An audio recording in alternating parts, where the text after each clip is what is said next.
නමාමි බුද්ධං ගුණසාගරන්තං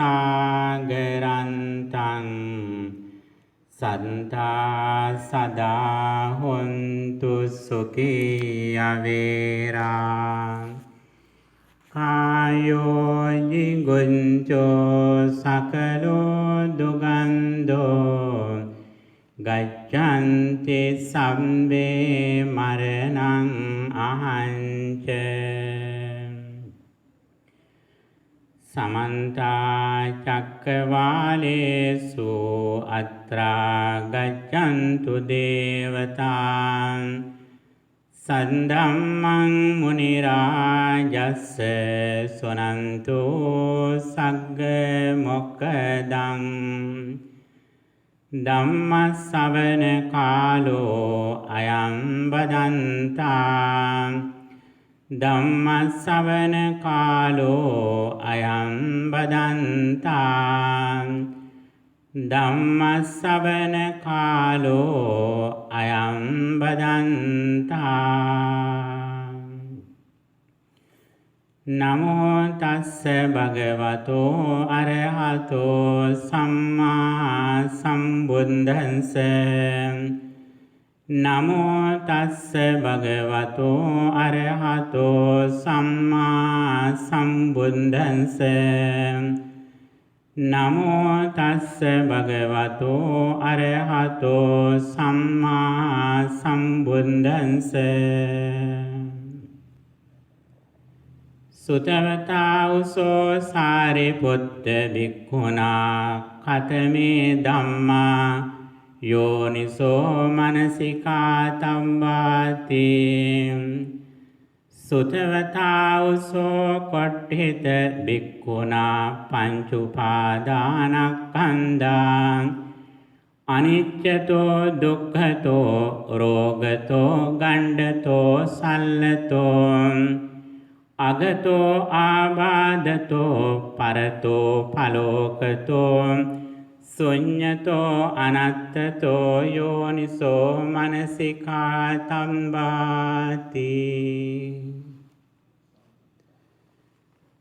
ගෞරවනීය මහා සංඝරත්නයන් අවසරයි සදහවත් වාසනාවන්ත පින්තුනි අද වප්පුන් පොහෝ දිනෙහි සිල් සමාදන් වුණු පින්තුන් මේ වෙලාවට නියමිත ධර්ම දේශනාවට හුම්කන් දීමටයි බලාපොරොත්තු වෙන්නේ.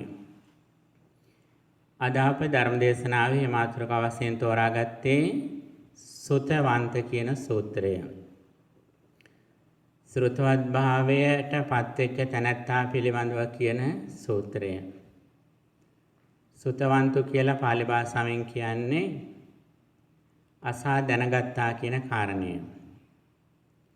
ඇත්තටම අපි යමක් අහලා දැනගත්තා කියන බව හඳුනා ගන්න ලක්ෂණය. අපි හුඟා කැමතිනේ දේවල් අහන්න නේද? කට්ටියගේ තොරතුරු අහන්නෙම හරියම කැමති කවුරු හරි හම්බුනහම කොහොමද වෙලා තියෙන්නේ මොකක්ද දැන් තත්ත්වය කියලා එහෙම නේද?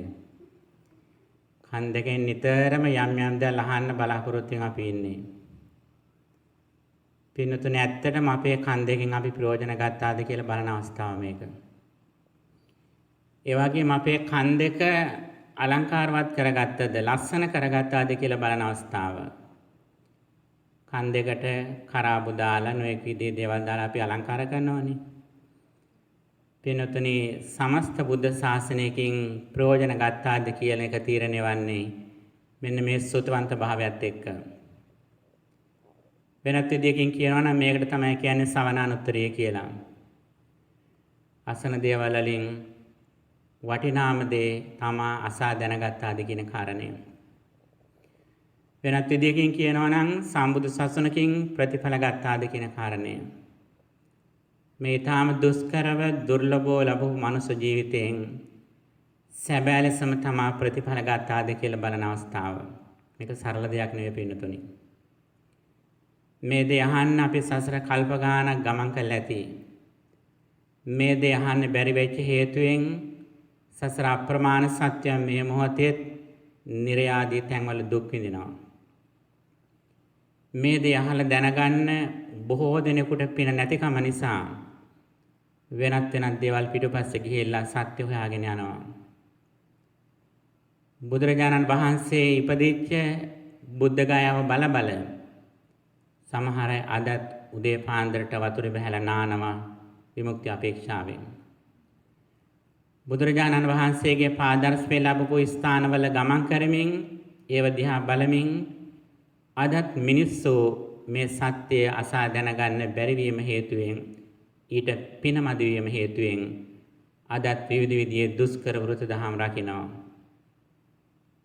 අදත් සමහර අය විමුක්ති අපේක්ෂාවෙන් ඇඳුම් නැතුව කාලය ගත කරන ඉන්දියාවේ. ඊටාම රස්නි කාලවල, ඊටාම සීතල කාලවල කිසිදු ඇඳුමක් නැතුව අදත් මේ මිනිස්සු ඒ ಭಾರತ ජන සමාජයේ ඉන්නේ මේ දේ අහන්නට වාසනාව පින නැතිකම නිසා. මේක නිකන් සරලව ලැබෙන දෙයක් නෙවෙයි. මේක සසර අනාදිමත් කාලයක් කරපු මහත් වූ පින කානිසංසයෙන් ලැබෙන දෙයක්. හැබැයි පින්තුනි අතීත පින විතරක් මදි. මේ මොහොතේ තමා උපරිම ලෙස සිහිය නුවණ පවත්වාගෙන හිටියොත් තමයි මේක තමන්ගේ ජීවිතේට ලැබෙන්නේ. එහෙම නැත්නම් මේක අපෙන් ගිලිහිලා යනවා. විශේෂයෙන් තමා දෑතින් කොයිතරම් අවංකව දාන දුන්නාද කියලා බලන අවස්ථාවක් මේක. වේලාම සූත්‍රයේ දැක්වෙනවා ඊටාම මනවින් ගෞරවයෙන් ශ්‍රද්ධාවෙන් සියතින් සකසා කම්පල අදහගෙන දානීය දීමේ ආනිසංසයක් විදියටයි මේ සද්ධර්මය ලැබෙන්නේ කියලා. අන්නේ සද්ධර්මයේ ලැබෙන අවස්ථාව ජීවිතයේ අතිශයම භාග්‍ය සම්පන්න අවස්ථාවක්. එක් කලක සරියුත් මාහිමියන් වහන්සේත් මහා කොට්ටිත මහරහතන් වහන්සේත් කියන මේ දෙනම බරණැස ඉසිපතනාරාමයේ වාසය කළා.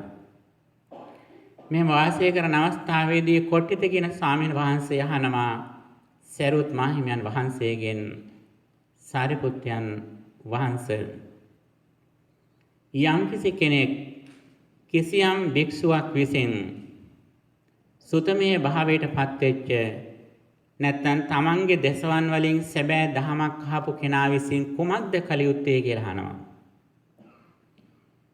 සරියුත් මාහිමියන් වහන්සේ සඳහන් කරනවා සැබෑ ලෙසම ශ්‍රුතවත් භාවයේ ලැබපු කෙනා විසින් කළ යුත්තේ රූපාදී ස්කන්ධ පංචකය අනිත්‍ය වශයෙන්, දුක් වශයෙන්, අනාත්ම වශයෙන්, ශූන්‍යත වශයෙන් ආදී මේ කරුණු සඳහන් කළා. මේ ආදී යථාර්ථය නුවණින් මෙනෙහි කරන්න, යෝනිසෝ මනසිකාරය කරන්න කියලා. ශ්‍රුතවන්ත භාවයට ලැබපු කෙනාට සෝතාපන්න වෙන්නත්, සෝතාපන්න වෙච්ච තැනැත්තාට සකදාගාමි වෙන්නත්, සකදාගාමි වුණු තැනැත්තාට අනාගාමි වෙන්නත්, අනාගාමි වුණු තැනැත්තාට රහත් භාවයට පත් වෙන්නටත් ඒ විතරක් නෙවෙයි රහත් භාවයට පත් වෙච්ච තැනැත්තාට පිරිනිවන් තෙක් සුවදායීව දිට්ඨ ධම්ම සුඛ විහරණය සඳහා වැඩි යුතු එකම මාවත විදිහට දකින්නේ රූප වේදනා සංඥා සංඛාර විඥාන කියන මේ ස්කන්ධ පංචකය අනිත්‍ය දුක්ඛ ආදී වශයෙන් බලන්න කියලා. ඒක බලන කලින් මේ පහ මොකක්ද කියලා දැනගන්නට ඕන. අපි බොහෝ විට මේ නම් පහලා තියෙනවා. මේ රූප ආදී පහ ගැන අපි අහලා තියෙනවා. රූපය කියන්නේ මොකද්ද? වේදනාව කියන්නේ මොකද්ද? සංඥාව, සංඛාර, විඥාන කියන මේ පහ ගැන අපි ජීවිතේ හුඟක් අවස්ථාවල් අහලා තියෙනවා. නමුත් පින්වතුනි ඔබ ගැනම විමසලා බලන්න ඔබ ඒක කොයිතරම් නිවැරදිව තේරුම්ගෙන තියෙනවාද කියන කාරණේ. මේක තමයි සමස්ත බෞද්ධ අධ්‍යාපනය කියලා කියන්නේ. බුදුරජාණන් වහන්සේ දේශනා කරනවා මේ ලෝකයේ පහළ වෙච්ච නුවණැති කෙනෙක් විසින් සිය නුවණින් තේරුම් ගත යුතු, අවබෝධ කරගත යුතු ප්‍රධානතම දේ මොකක්ද කියලා. ඒ තමයි මේ රූපාදී ස්කන්ධ පංචකය කියලා. අපේ ලෝකේ වෙනත් ග්‍රහ ලෝකයන් හඳුනා ගන්න පුළුවන්. සාගර පතුලේ තියෙන යම් යම් දේවල් අධ්‍යයනය කරන්න පුළුවන්.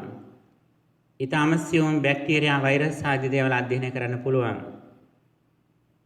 අපට ගැලැක්සිස් අධ්‍යයනය කරන්න පුළුවන්. වෙනත් ග්‍රහ ලෝක වලට යාන යවන්නත් පුළුවන්. ඒ විතරක් නෙවෙයි. අද ඇතැමිට නාස ආයතන වැනි ස්ථානවලින් කරන මහා පරේෂණ අනාවරණයන් ග්‍රහලෝක තරණය ගැන ඔබ හුඟක් විස්මයටපත් වෙනවා. පින්නතුනි, එදා බුදුරජාණන් වහන්සේගේ කාලේ හිටිය ඒ රෝහිතස්ස කියලා බ්‍රාහ්මණයා තනි පුද්ගලෙක් ගත්තා. ඒ තනි පුද්ගලයෙක් පැත්තක තිබ්බොත් මේ අද තියෙන විද්‍යාඥයන් ඔක්කොම නිකන් අලු දූවිලි මට්ටමට සුළු දෙයක් බවට පත් වෙනවා. රෝහිතස්ස බ්‍රාහ්මණය කියන්නේ හිත දිනු කරලා ඒක ඇසිපිය ගහන මොහොතෙන් ගැලැක්සියක් පසු කළ යන්න පුළුවන් මට්ටමේ වේගවත් ඔහුට මේ විශ්ව යන්න පුළුවන්කම තිබුණු කෙනෙක්. රෝහිතස්ස කියලා කියන්නේ. එහෙම විශ්වය තරණය කරපු කෙනෙකුටවත් සත්‍ය සොයාගන්න බැරි වුණා. ඔහුටත් බුදුරජාණන් වහන්සේගේ සේවනට ඇවිල්ලා මේ දහම අහන්නට සිද්ධ වුණා.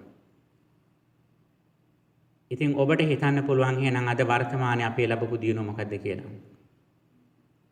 අපි වෙනත් ග්‍රහලෝකයකට ගිහිල්ලා වාසය කරන සතියක් දෙකක් ඉන්න ලැබුණොත් නැත්තම් මේ පෘථිවියෙන් ඉහළට ගිහිල්ලා පෘථිවිය රවුම්ද කියලා බලන මට්ටමට අභ්‍යවකාශයට යන්න පුළුවන් නම් ජීවිතේ ලොකු ජයග්‍රහණයක් කියලා සලකනව නේද? මම හිතන්නේ දැන් ඒකට මිලක් නියම කරලා තියෙන්නේ. මේ පෘථිවියෙන් ඉහළට පෘථිවිය රවුම්ද කියලා පේන මට්ටමට යන්න සාමාන්‍යයෙන් ඩොලර් ලක්ෂයක් විතර දුන්නොත් දැන් පුළුවන්. ලක්ෂයක් හෝ දෙකක් දැන් තීරණය කරලා තියෙන්නේ. උපරිම ලක්ෂ 10කින් යන්න පුළුවන්. එහෙම අවස්ථාවක් ලැබුණොත් මහා විශාල ජයග්‍රහණයක් සේ සමහර අය සලකනවා.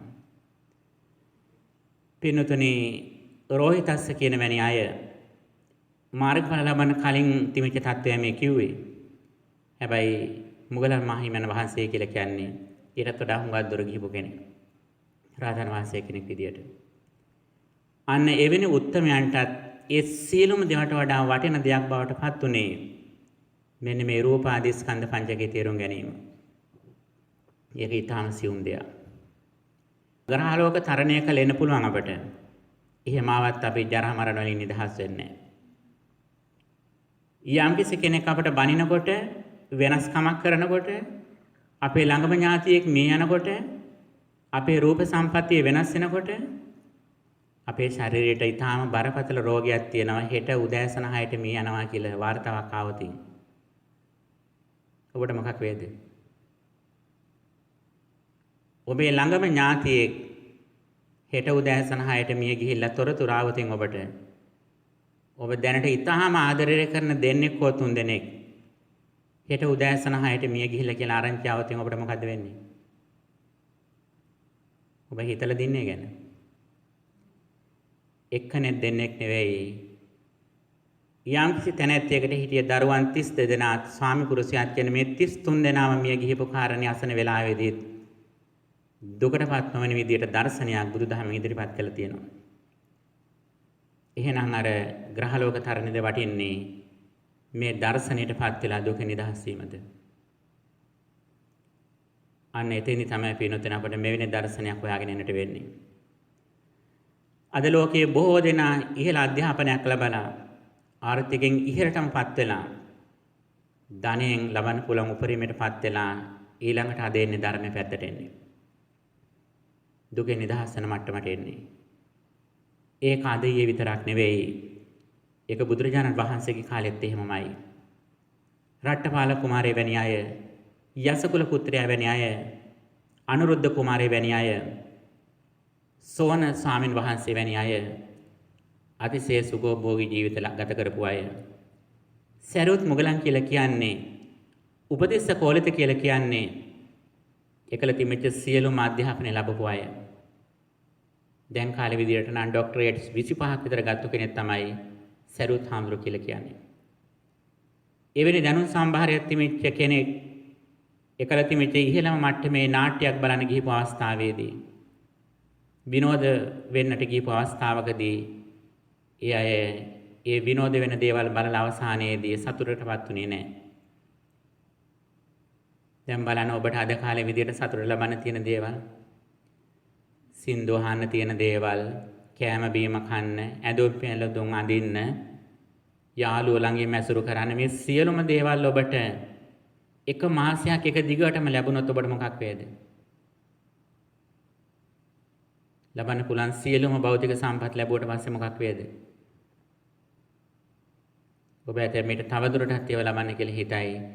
නමුත් නුවණක් පොඩ්ඩක් හරි තියෙන කෙනෙකුට තේරෙනවා මේව නෙවෙයි ජීවිතය යථාර්ථය කියලා. මීට වඩා ජීවිතය යථාර්ථයක් තියෙන්න ඕන කියලා අනිත් පැත්තට හැරෙනවා. සසර පොඩ්ඩක් හරි පින තියෙනවා නම්. අන්න එලෙස පිනෙන් ජීවිත මඟ වෙනස් කරගත්තු දෙන්නේ තමයි උපතිස්ස කෝලිත කියලා කියන්නේ. සරියුත් මොගලන් දෙනමත් ඒ වගේ දෙන්නේ. ඊටාම බද්දර යවුවනේ ඉඳලා ධනවත්ව අධ්‍යාපනයෙන් ඉහළටම ගිහිපු අය ඒ කාලේ විදියට. ඒ අයටත් මේ ධම්මකට එන්නට සිද්ධ වුණා සත්‍යයක් හොයාගෙන. ඊය ඒකාතකින් සසර කළා වූ මහා පින කණිසංශයක් විදියට. ඒ විතරක් නෙවෙයි පිනතුනි. මේ ධර්මයට ආපු සමහර අයත් ධහමේ අල්ලගත්තේ ඊටාම සරල දේවල්. ඊටාම ශ්‍රද්ධාවෙන් මහණුණත් ඒ කාලේ හිටිය පෝටිල කියලා හාමුදුරු කෙනෙක්. මේ හාමුදුරුවෝ යහුත් එක්ක යාළුවෙකුයි මේ දෙන්නම පැවිදි වුණා. මේ දෙන්නගෙන් අනිත් යහළුවා ධර්මයේ ප්‍රැක්ටිස් කරන පැත්තට ගියා. ටිකක් ඉගෙනගෙන පෝටිල හාමුදුරුවෝ ධර්මය ඉගෙන ගන්න පැත්තට ගියා. ඔහු ඒ කාලේ හැටියට සමස්ත ත්‍රිපිටකයම ධර්මයම අධ්‍යයනය කළා. ගෝල බාලයෝ 500ක් හිටියා. මේ පෝටිල හාමුදුරුවෝ බුදුරජාණන් වහන්සේ දේශනා කරපු සීලම ධර්මයේ හොඳට අධ්‍යයනය කළා. ඕනම ප්‍රශ්නයකට උත්තර දෙන්න පුළුවන් මට්ටමේ හිටියේ. ඔහු තමත් එක්ක එකට පැවිදිච්ච අනිත් යාළුවන්ට අභියෝග කළා මාත් එක්ක ප්‍රශ්න කරන්න එන්න කියලා. බුදුරජාණන් වහන්සේ මේ සිද්ධිය දැක්කා. දැකලා මේ අවස්ථාවට මැදිහත් වුණා. අර යාළුවාට අහපු ප්‍රශ්නට උත්තර දෙන්න බැරි වුණා. නමුත් පෝටිල හාමුදුරුවෝ ඊටාම ශක්තිමත් ඒ හැම ප්‍රශ්නයක්ම විසඳුවා. ඒ අවස්ථාවේදී පෝටිල හාමුදුරුවෝ රහත් වෙලා හිටිය කෙනෙක් නෙවෙයි. නමුත් ධර්මයේ ඉගෙනගෙන හොඳට ධර්ම කරුණු දන්නවා. නමුත් කෙලෙස් නිවිච්ච කෙනෙක් නෙවෙයි. ගෝලෝ 500කුත් ඉන්නවා. නමුත් ඒ පෝටිල හාමුදුරන්ගේ අනිත් සහෝදර හාමුදුරුවෝ ටිකයි ඉගෙනගෙන තිබුණේ. උන්වහන්සේ ධර්මයේ පුහුණුව පැත්තෙන් මාර්ගඵල පැත්තෙන් අහපු ප්‍රශ්න වලට ඊටාම සාර්ථක උත්තර දුන්නා. අන්තිමට මොකද උනේ? බුදුරජාණන් වහන්සේ මෙතන මැදිහත් වෙලා මේ පෝටිල හාමුදුරන්ට කියනවා පෝටිල ඔබ ඊටාම හිස් පුද්ගලයෙක්. ඔබ තුච්ච පෝටිල කියලා කියනවා. ඔබ බොහොම හිස් පුද්ගලයෙක්. නිසරු පෝටිල කියලා කියනවා. මේ පිරිස මැද්දේදී මේ ත්‍රිපිටකධාරී මහතෙර නමට ගෝලෝ 500ක් ඉන කෙනාට බුදුහාමුදුරුවෝ දැඩිසේ නිග්‍රහ කරා. විතරක් නෙවෙයි අර ධර්මයේ ටිකක් ඉගෙනගෙන රහත් භාවයට පත් වෙලා හිටිය අනිත් ස්වාමීන් වහන්සේට කියනවා මගේ පුතා කියලා. මෙතෙන්දී තාම සංඝයකට පත් වුණ පෝටිල හාමුදුරුවෝ උන්වහන්සේගේ සිවුරු ආදී අරගෙන උන්වහන්සේ නික්මිලා ගියා. ගියේ මොකටද? ඉක්මනටම ධර්ම අවබෝධය ලබන්න ඕන කියලා. ඈත වනසෙනසුනක හිටිය ස්වාමීන් වහන්සේලා මොන ගැහුණ මහතෙර නමක් හමුවට ගිහිලා කමටහන් එල්ලුව රහත් වෙන්න. උන්වහන්සේ කල්පනා කළා මේ හඳුරු ටිකක් මාන්නෙන් ඉන්නේ මානෙ අඩු කරන්න ඕන කියලා. ඊළඟට දෙවණියට ඉන්න ස්වාමීන් වහන්සේ ළඟට යවුවා. උන්වහන්සේත් මේක දැනගත්තා. උන්වහන්සේත් ඊට වඩා බාල හාමුදුරන්ගේ ළඟට යවුවා. ඔහොම ගිහිල්ලා අන්තිමටම බාලම සත් හැවිරිදි හාමුදුරුවන්ගේ ළඟට යන්නට සිද්ධ වුණා කමටහන් ගන්න. මේ නිකන් කෙනෙක් නෙවෙයි සමස්ත ධර්මයේම කටපාඩම් කරපු ශිෂ්‍යයන් 500ක් හිටිය මහා තෙර නමකට අත්වෙච්ච ඉරණම. සත්‍ය විරිදි ස්වාමීන් වහන්සේගේ ළඟට ගිහලා උක්කුටකයෙන් කමටහන් ගන්න සිද්ධ වුණා. උන්වහන්සේ ගෝනේ එහෙම කමටහන් දෙන්නේ නැහැ. කමටහන් දෙන්න කලින් අර ඈත පේන මඩ වගුරට ගිහිල්ලා මේ මඩේ බැහැලා මඩ ගාගෙන එන්න කියලා. මඩ නාගෙන ආවතින් තමයි කමටහන් දෙන්නේ කියලා. දැන් කාලේ අපට කොහමද? ආම්දුරු කෙනෙක් එහෙම කාරණයක් බණ කාරණයකදී පොඩ්ඩක් හිතරි දෙන කාරණයක් කිව්වොත් ආයේ පන්සල පැත්තේවත් එන්නේ. මෙච්චර මොකද ආඩම්බර? අපි මෙච්චර සූසුකම් තියන අය අපිට තා පන්සල් තියන එහෙම කියලා අපි හිතයිනේ. පින්නතුනේ එතනින් බෑ කරන්න. එහෙම මේ ධර්මයෙන් ප්‍රයෝජන ගන්න බෑ. මේ ධර්මයේ තියෙන නිර්හංකාර පුද්ගලයන්ටමයි. සමහර අය ඊටාම පැහැදීමේ මහාන වෙන්න ආවා. ආපු වෙලාවේදී බුදුරජාණන් වහන්සේ කොහොනේ ඉක්මනට මහාන කරන්නේ ඔබ මාස 4ක් ඉන්න ඕන කියලා. එතකොට යාපු අය මොකද්ද කිව්වේ? දමල ගහලා ගියාද? නෑ පින්නතුනි ස්වාමීනි මාස 4ක් නෙවෙයි මේ ධර්මය මට ලැබෙනවා නම් මං අවුරුදු 4ක් සියලුම වත් පිළිවෙත් කරේ මම ඉන්නම් කියලා කියනවා. අන්න එවැනි කෙනෙකුට විතරයි පින්තුනි මේ දහමින් ප්‍රයෝජන ලැබෙන්නේ. ලොකු ආඩම්බරකම් තියෙන මාන්නකම් තියෙන අයට මේක කරන්න බෑ. සාමාන්‍ය මට්ටමේ පින් දහමක් කරගෙන දිව්‍ය ලෝක යන්න පුළුවන්. මං අහවල් පින්කම කළා, අහවල් පන්සලට මම මේ ආධාරය කළා කියලා බොහොම මාන්නෙන් වැඳිබිලි ඉන්න පුළුවන්. ගුණ කතන ලබා ගන්න පුළුවන්. නමුත් මේ ධර්මයේ සේවනවත් පින්තුනි ලැබෙන්නේ. ඒක ලැබෙන්නේ නිහතමානී පුද්ගලයාටමයි. බැනුම් හරි මේ ධර්මයේ අඛණ්ඩව පිළිපදින කෙනාට විතරයි, ඒ දහම ගෙන කෙනාට විතරයි මේ දහමින් ප්‍රයෝජන තියෙන්නේ. එහෙම නැත්නම් යා මගදී හැරෙනවා. සත්පුරුෂ ඇසුර කියලා කියන්නේ තාම සුවිශේෂ දෙයක් පින්තුනි. විශේෂයෙන් ධර්මයේ ළඟදී අනතිමානී කියන ගුණය උපරිම මට්ටමින් තියෙනට ඕන. දුක් විඳින හැකියාව තියෙනට ඕන. බුදුරජාණන් වහන්සේගේ කාලේ හිටියා සෝනා කියලා මෙහෙණියක්. වයස අවුරුදු 120යි. රාධ කියලා හාමුදුරු කෙනෙක් හිටියා. වයස 120යි. මේ දෙන්නාම ගිහි ගෙදර හුඟා කටයුතු කළා. ඊටාම වියපත් වයසේදී මහාන වෙච්ච අය. එතැම්මෙට දානෙට වඩින ස්වාමීන් වහන්සේලා අතුරින් පිටිපස්සෙමයි මේ කට්ටිය යන්නේ. එතැම්මෙට කුඩා හාමුදුරන්ට අවශ්‍ය කරන වත් පිළිවෙත් කරනවා, වතුර හැමුණු කළ දෙම් ආදිය සිදු කරනවා. අන්න එහෙම අනතිමානීව කටයුතු කරපු නිසා මේ රාධ හාමුදුරන්ට පුළුවන් වුණා රහත් වෙන්න. සෝන මෙහෙණියට අවුරුදු 120 දී පුළුවන් වුණා මහාන වෙලා රහත් වෙන්න. පින්තුනි මෙන්න මේ ගුණය අපේ ළඟ තියෙනට ඕන. ඒ ගුණය දවස් දෙකක් විතරක් පෙන්වන්න බෑ පින්තුනි. අඛණ්ඩව ඒ ගුණයට කැප වෙන්න ඕන. දැන් බලන්න ඔබ අධ්‍යාපනය ලැබලා ඔබේ උපාධිය ගන්න ඔබ ආපු ගමන් මඟ ගැන පොඩ්ඩක් බලන්න. ඉගෙන ගන්න කාලේ. කොයිතරම්නම් වසර ගාණක් ඔබ කැප වුණාද? එක දවසක් ඔබට විභාගයේ දවසේ පාසල යන්න බැරි වුණා නම්, විභාගයට යන්න බැරි වුණා නම් ඔබට උපාධිය ලැබෙනවද? ඔබ මේ අද තියෙන සමාජ මට්ටම ඔබට ලැබෙනවද? එතෙමිට ඒක නොලැබෙන්න තියුණා. වසර 10ක් 12ක් 15ක් 18ක් අඛණ්ඩව අධ්‍යාපනය ලැබුව ඔබ එක දවසක් නෑරම ඔබ කළා. අන්නේ ප්‍රතිඵලයේ වශයෙන් තමයි ඔබ අද මේ සාර්ථකත්වය ලැබලා තියෙන්නේ. හැබැයි ධර්මයේ ළඟදී කොහොමද? මේ උනන්දුව තියනවද අපි? නමුත් මේ පිනතුන්ගේ එක තියෙනවා, අපි නෑ කියන්නේ. මෙතන ඉන්න හුඟා දහමට නැඹුරු වෙච්ච අය ඉන්නවා. ඇතැමට මුළු අවුරුද්දෙම කටයුතු සංවිධානය කරන්නේ සීල සමාදානයට තියෙන දවස වෙන් කරගෙන එදාට මොන වැඩ තිබුණත් ඔබ යන්නේ නැහැ. එහෙම පින්නතුන් මෙතන ඉන්නවා අපි දන්නවා. අන්න ඒක තමයි ඔබේ ලක්ෂණය කියලා කියන්නේ. ඔබට අවුරුදු 90ක් ගිහිල්ලා 100ක් ගියා හරි ඒ ධම්මගේ උපරිම දේ ඔබට ලබා ගන්න පුළුවන් ඒ ගුණය ඔබේ තියෙනවා. එතැමට ස්වාමීන් වහන්සේලගෙන් බැනුම් අහන්නත් වෙනවා. ඒ බැනුම් ඔබ අඛණ්ඩව ආපු තරමට තමයි ඔබට මේ ධහමෙන් ප්‍රතිඵල ලැබෙන්නේ. එහෙකින් දෙහෙකින් බැනුමක් අහනකොට ඔබ හිත රිදව ගත්තොත් අර පොටිල හාමුදුරන්ට මුහුණ දෙන්න පුළුවන් වුණා වගේ ඔබත් හිටියොත් විතරයි ඔබට මේ ධහමෙන් ප්‍රයෝජන ලැබෙන්නේ. මේකට හොඳම කතා සෙන් බුදු දහමේ තියෙනවා. සෙන් බුදු දහම ඉගෙන ගන්න ගියාම මේක පරු ගන්නන්නේ නැහැ. කොච්චර ඉහළ තලයක කෙනෙක් ගියත් මාස ගාණක් එතෙමට අවුරුදු ගාණක් ඉන්න වෙනවා. හිටියට පස්සේ තමයි උන්ට ඒ ධර්මය ලැබෙන්නේ. අද උනත් ඔබ බලන්න එංගලන්තයේ අමරාවතියේ පැවිදි වෙන අය ගැන ඔබ ආරංචි කරලා බලන්න කොහොමද පැවිදි වෙන්නේ කියලා. ලෝකේ කොතනින් කෙනෙක් ආවත් අවුරුදු ගාණක් ඒවත් පිළිවෙත් කරගෙන ඉන්නට ඕන. ඉන්න සියලුම ස්වාමීන් වහන්සේලාගේ හිත් දෙනා ගත්තොත් පමණයි පැවිදි වෙන්න පුළුවන්කම තියෙන්නේ. ඒ පැවිදි වුණත් උපසම්පදා වෙන්න නැවත ඉන්න සියලුම ස්වාමීන් වහන්සේලාගේ කැමැත්ත ලබන්නට ඕන. එහෙම වුණොත් විතරයි ඒ ශාසන වරප්‍රසාද ලැබිලා මේ ගමන යන්න පුළුවන්කම තියෙන්නේ. ඉතින් මේ තාම සරල කාරණයක් මේ සඳහන් කළේ.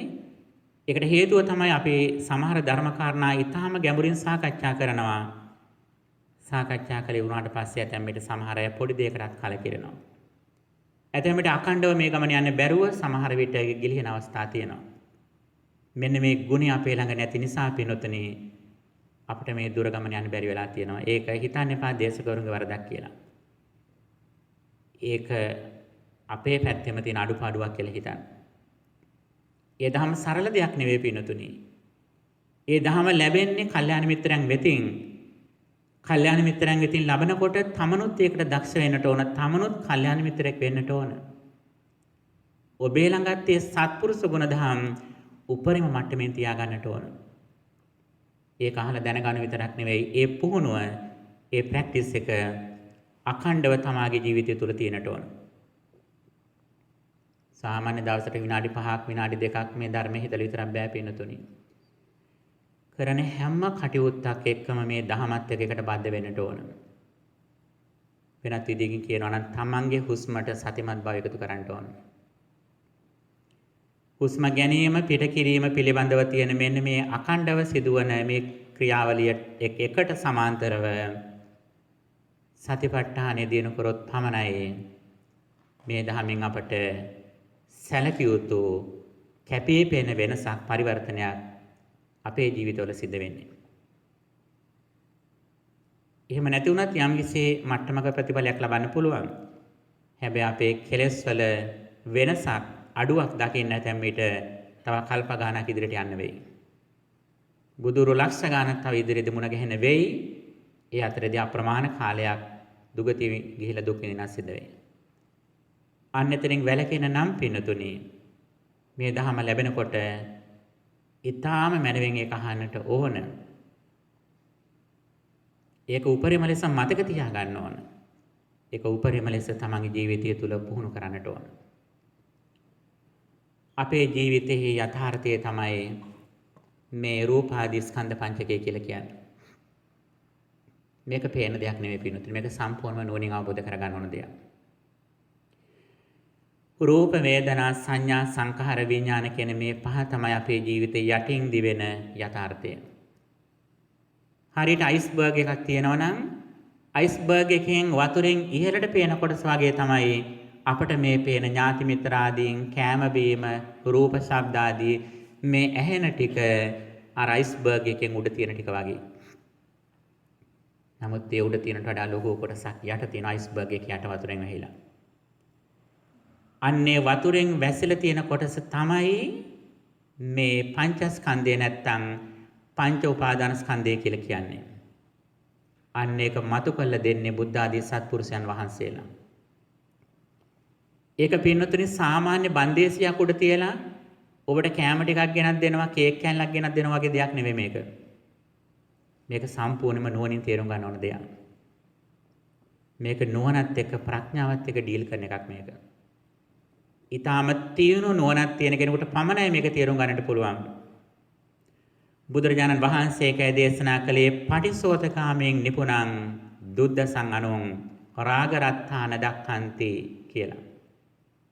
මේක උඩුගම් බලයන දහමක්. මේක ඊටාම සියුම් දෙයක්. සියුම් ප්‍රඥාවක් තියෙන කෙනෙකුට ඊටාම තේරුම් ගන්න අමාරු දෙයක් විදිහට දේශනා කළේ. සාමාන්‍ය ඔබට දානමය පින්කමක් කරන්න සීල් වැඩසටහනට සහභාගී වෙන්න වැඩි දෙයක් තබා කඩන පින්කමක් කරන එකක් වුණත් පිනොතුනි ඒක ලොකු පින්කමක් තමයි. නමුත් ඒක ලොකු දෙයක් කියලා හිතන්න එපා. ඊට වඩා දෙයක් තමයි මේ ඔබ දහමෙන් ලබන අවබෝධය. අන්න ඒක ඊටාම සියුම් දෙයක්. බුදුරජාණන් වහන්සේ දේශනා කරනවා අපේ ජීවිතයේ යටින් දිවෙන යථාර්ථය මොකක්ද කියලා. අන්නේ ජීවිත යථාර්ථයයි මේ පංච උපාදාන ස්කන්ධයෙන් සහ පංචස්කන්ධයෙන් විස්තර කරන්නේ. අපට සාමාන්‍ය පේන්නේ ඇහැට රූපයක් පෙනීම, කනට ශබ්දයක් ඇසීම, නාසයට ගඳ සුවඳක් විඳීම, දිවට රසයක් දැනීම, කයට පහසක් ලැබීම, සිතට අරමුණක් ඒම. මේක තමයි අපේ ජීවිතය කියලා කියන්නේ. මේ දේ අපට හිතෙනකොට නිතරම අපට පේන රූපයක් එක්ක ඔබ ඕනෑම දෙයක් මතක් කරන්න. මතක් කරනකොට මොකද්ද වෙන්නේ? ඔබට මතක් වෙන්නේ මොකද්ද? රූපයක්නේ. ඔබ දැකපු දෙයක් හරි නැත්නම් කනෙන් අහපු දෙයක් හරි නාසයෙන් ගඳ සුවඳ විඳපු දෙයක් හරි රස විඳපු දෙයක් ශරීරයට පහස ලැබෙච්ච දෙයක් මේ මොනම දෙයක් ගැන ඔබ ඇහුවත් ඔබට මොකද්ද මතක් වෙන්නේ? රූපයක් මතක් වෙන්නේ. ඔබ දැකපු දෙයක් ගිහිපු රටක් බලන්න. ඒ රටක යම්කිසි දර්ශනයක් මතක් කරන රූපයක් මතක් වෙන්නේ. කනට ශබ්දයක් අහනකොට බුලත් කොලයක් කිව්වත් නැත්තම් හිඟන්නේ කිව්වත් ශබ්දයක් ඇහෙනෝනේ දැන්නේ. අහපු ගමම කොට රූපයක් නේ මතක් වෙන්නේ. නාසයට ගඳ සුවඳක් එනකොට මේ වෙලාවේ පිච්ච මල් සුවඳක් එනවා. නහයට ආව කියලා කියමු. එතකොට මතක් වෙන්නේ පිච්ච මල් ටිකක් නෙන්නේ. ගඳක් ආවොතින් වාහනයක රෝදයක් රබර් එකක් පිච්චෙන ගඳක් ආවොතින් දැනෙනවා රෝදයක් මතක් වෙනවා රබර් කෑල්ලක් මතක් වෙනවා. ශරීරයට පහසක් ලැබුණොතින් දැන් ඔබ ඉඳගෙන ඉන්න පුටුවේ තියෙන දේ ගැන ඔබට මතක් වෙනකොටම පුටුව තමයි මතක් වෙන්නේ. සිතට සිතුවිල්ලක් ආවොතින් කුමන හෝදයක් ගැන වැඩි දෙයක් තබා ධානා මාර්ගඵල කියන දෙයක් උනත් සිතට සිතුවිල්ලක් ආවොතින් ඒත් මතක් වෙන පුද්ගලෙක් එක ධානා ලැබුව කෙනෙක් අහසින් යන කෙනෙක් රහතන් වහන්සේ කෙනෙක් ඒ රූපය තමයි මතක් වෙන්නේ. එතකොට මෙන්න මේ යමක් සිතෙනකොට රූපයක් මතක් වෙනවා නම් අපට ශනිකව මතක් වෙන එක විතරක් නෙවෙයි ඒ රූපය මතක් වෙනකොට මතක් වෙන අවස්ථාවේදී රූපය තුල හිත බැසගෙන නම් තියෙන්නේ. ඒ කියන්නේ මොකද්ද? අපි අවිද්‍යාවෙන් ඉන්නේ. යමක් මතක් වෙනකොට ශනික රූපයක් මතක් වෙනවා නම් ඒ කියන්නේ මොකද්ද? අපි දුක් විඳින්මින් ඉන්නවා කියන එක. ඒ වෙලාවේ අපි ඊටාම රසවත් කෑමක් අනුභව කරමින් ඉන්න පුළුවන්. ඊටාම ලස්සන සින්දුවක් අහමින් ඉන්න පුළුවන්. ඊටාම ලස්සන දුමක් ඇඳගෙන අතිශය සුඛෝභෝගී වාහනයක ඊටාම ලස්සන පාරක දෙපැත්තේ මල්ගස් තියෙන මාවතක ඔබ ගමන් කරමින් ඉන්න පුළුවන්. ඒ අවස්ථාවේදී ඒ අපි විඳින අත්දැකීම ආස්වාදය කොහොමද? මොන වගේ දෙයක්ද? බුදුරජාණන් වහන්සේගේ වචන වලින් කියනවා නම් අර පන පිටින් හැම ගලවපු හරකගේ අත්දැකීම. එක්තරා හරකෙක් ඉනෝ ගාවේ ඒ හරකට නමක් සඳහන් කරන නච්චම්මා ගාවී කියලා. සමනසපු ගාවෙක් ගැන.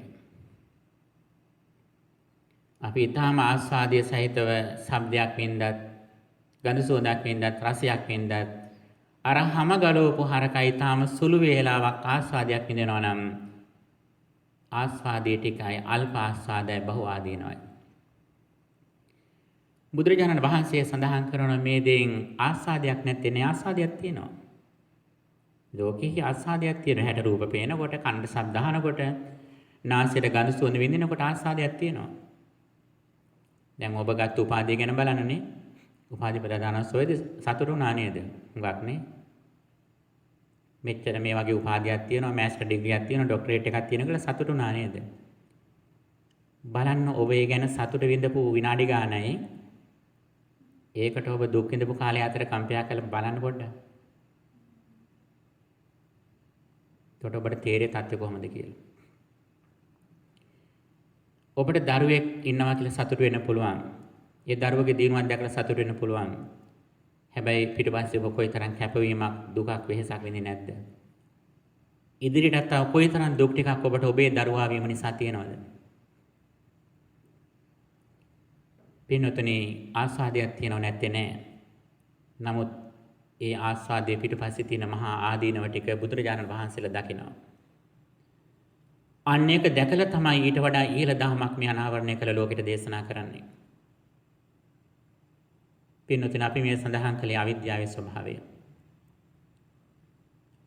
අපට යමක් මතක් වෙනකොට රූපයක් මතක් වෙනවා කියලා කියන්නෙම පටිච්චසමුපාදයේ අංග ටික ඔක්කොම අපි බොහොම අභිමානවත්ව සම්පූර්ණ කළ තියෙනවා.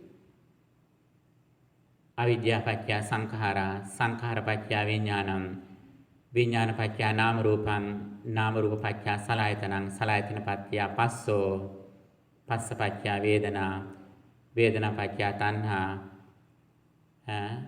උපාදාන භව, ජාති ජරා මරණ සියල්ලක්ම වැළඳගෙන ඉන්නේ. මේක තමයි යථාර්ථය. මේක තමයි අවිද්‍යාවේ ස්වභාවය. එහෙනම් ඇත්තටම අපේ ජීවිතවලට මොකද්ද වෙන්නේ?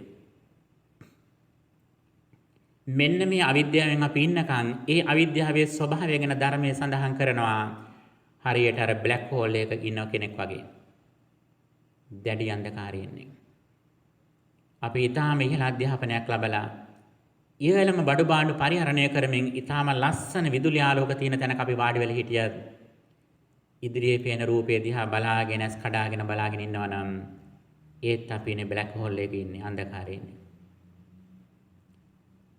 අපි ජරා මරණ ස්පර්ශ කරමින් ඉන්නේ. එහෙනම් මේ අවිද්‍යාවෙන් දුර වෙන්න අපි මොකද්ද කරන්න ඕන? මේ වන සිද්ධිය යථාර්ථයෙන් අපි තේරුම් ගන්නට ඕන. මොකක්ද ඇත්තටම වෙන්නේ කියලා. අන්නේ ඇත්තටම වෙන ස්වභාවය තමයි හේතුඵල ධම කියලා කියන්නේ.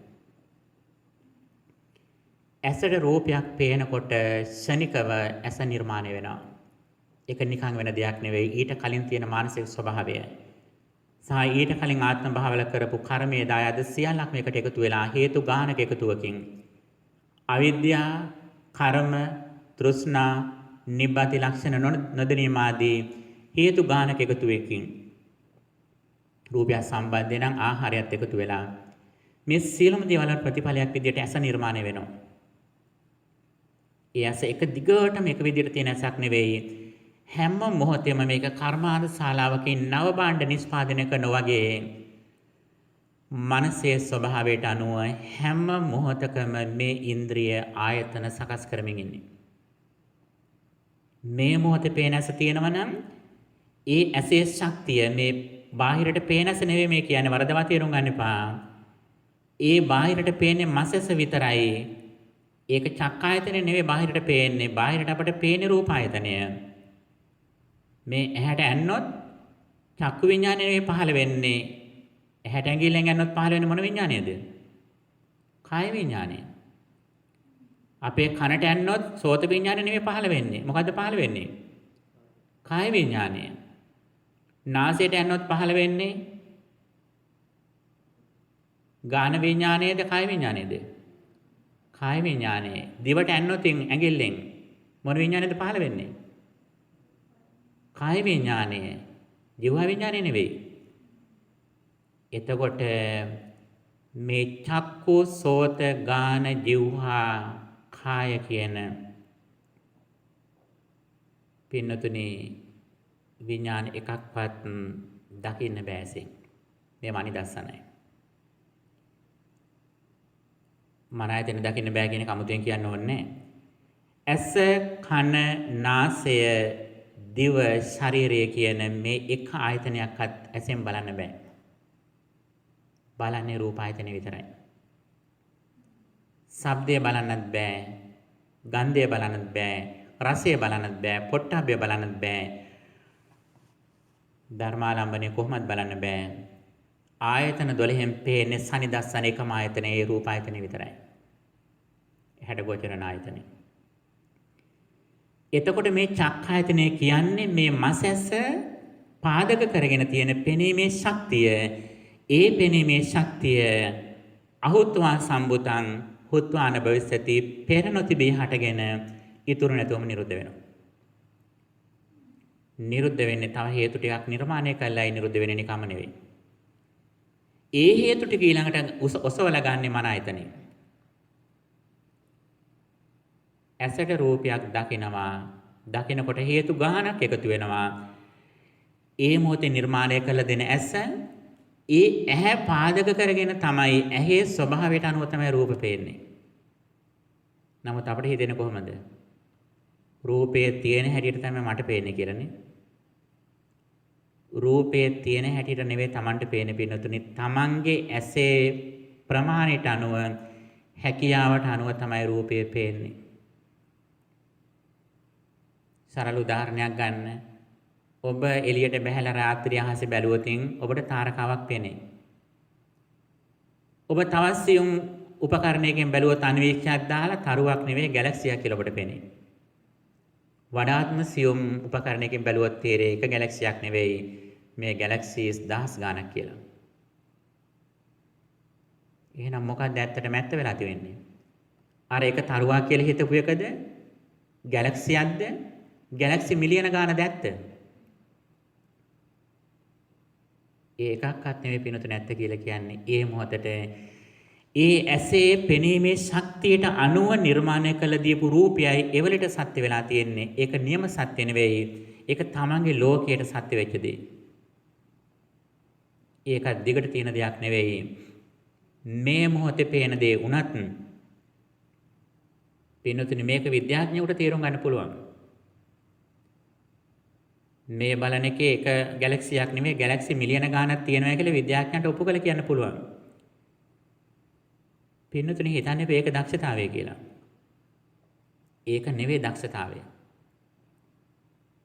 මොකක්ද එහෙනම් දක්ෂතාවය කියලා කියන්නේ?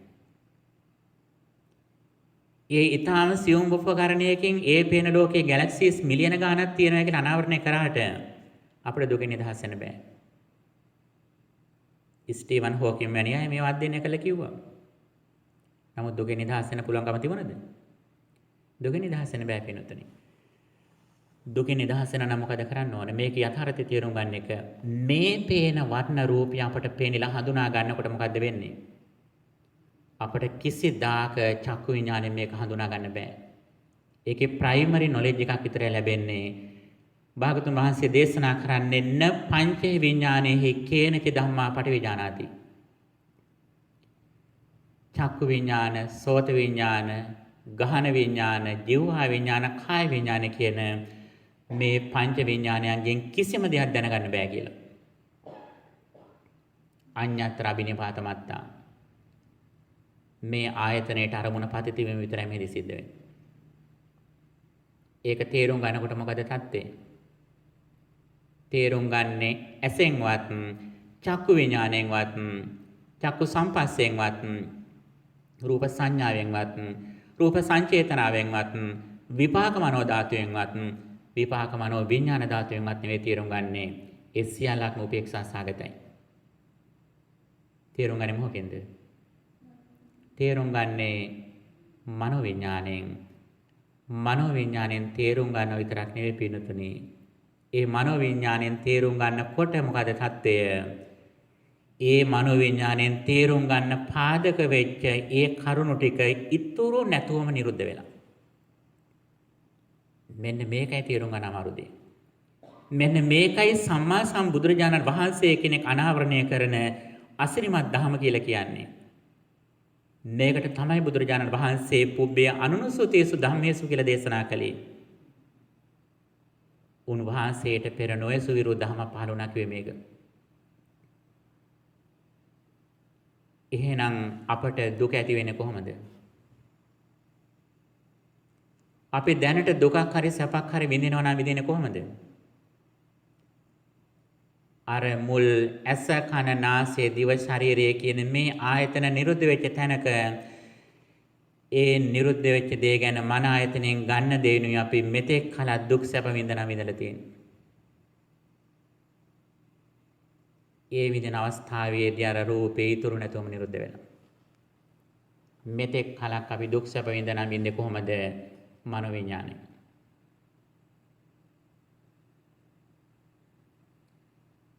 පින්නතුනි එතකොට මුලින්ම ස්කන්ධ පංචකයක් නිර්මාණය වෙනවා. ඒක එතනම නිරුද්ධ වෙනවා. ඒ නිරුද්ධ වෙච්ච දේ පාදක කරගෙන සංඥා වේදනා දෙකක් හට ගන්නවා. අන්නේ සංඥා වේදනා දෙක ධර්මාලම්බනයක් විදියට මන ආයතනයට නැඹුරු වෙනකොට එහි ප්‍රතිඵලයක් විදියට තමයි මන ආයතනෙන් මේක තේරුම් ගන්නේ. ඒ තේරුම් ගැනීමත් ඒ මනෝ විඥානියත් මේ මොහොතේ හේතු නිසා හටගෙන මෙතනම නිරුද්ධ වෙලා යනවා. දැන් අපි අපේ දිවට බත් ටිකක් අපි බත් මිටක් කනවා නම් ඒ ආපු බත් ටික පියවර ගානක් පසුකල ඇවිල්ලා තියෙන්නේ. ඒ බත් ටික ගොයන් හැටියට තිමිච්ච දෙයක්. ඒක වී හැටියට තිමිච්ච දෙයක්. වී මූලකදී අර 10ට කීවත් කරපු දෙයක්. හාල් බවට පරිවර්තන වෙච්ච දෙයක්. අපි කෑවේ හාල්වත් නෙවෙයි. අපි බත් කෑවේ. ඒ බත් විතරකුත් නෙවෙයි තවත් දේවල් එකතු වෙලා ඒ ගානක් පියවර ගානක් ගිහපු තැනක දෙයක් තමයි අපි මේ අනුභව කරලා තියෙන්නේ. ඒ විතරක් නෙවෙයි ඒක අනුභව කරලා අපි රස වින්දා කියලා කියනකොට අර සියල්ලක්ම ඉතුරු නැතුවම නිරුද්ධ වෙනවා. එතකොට මේක මේ ටික විස්තර කරනවා පස්සේ ප්‍රශ්න අහන්නේ. නැත්තම් මේක කියාගන්න වෙන්නේ නැහැ මේ කියන කාරණේ. කියලා ඉවරුනාට පස්සේ ඔබට දෙනවා ප්‍රශ්න අහන වෙලාවක් එතෙන්දී අහන්න. එතකොට අපේ ජීවිතේට ඇත්තම මොකද්ද වෙන්නේ? අර මුලින් ස්කන්ධ පංචකය හටගත්තා. හටගත්තු තැනම නිරුද්ධ වුණා. ඒ මුලින් හටගන්න ස්කන්ධ පංචකයට අදාළ දේවල් ටික තමයි ඇස ගත්තොතින් ඇස, රූපය, චක්කු විඥානය, චක්කු සම්පස්සය, රූප සංඥා, රූප සංචේතන. එහැ කියන්නේ එක ආයතනයක් විතරයි එකවරක තියෙන්නේ. එකවරක ආයතන දෙකක් ක්‍රියාත්මක වෙන්නේ නැහැ. නමුත් සිතේ තියෙන වේගවත් බව නිසා අපට පේනවා, හිතෙනවා එක විට ඇසෙනුත් රූප පේනවා, කනෙනුත් ශබ්ද අහනවා, දිවෙන් කටේ ටොපියකුත් තියාගෙන රසත් විඳිමින්, පුටුවක වාඩි වෙලා පුටුවේ පහසත් ලබමින් අපි මේ ඉන්නවා කියලා තමයි හිතෙන්නේ. නමුත් මේ ක්‍රියාකාරීත්වයන් වෙනස් වේගවත් යන නිසා තමයි ඒකට තියෙන විදිහට පේන්නේ.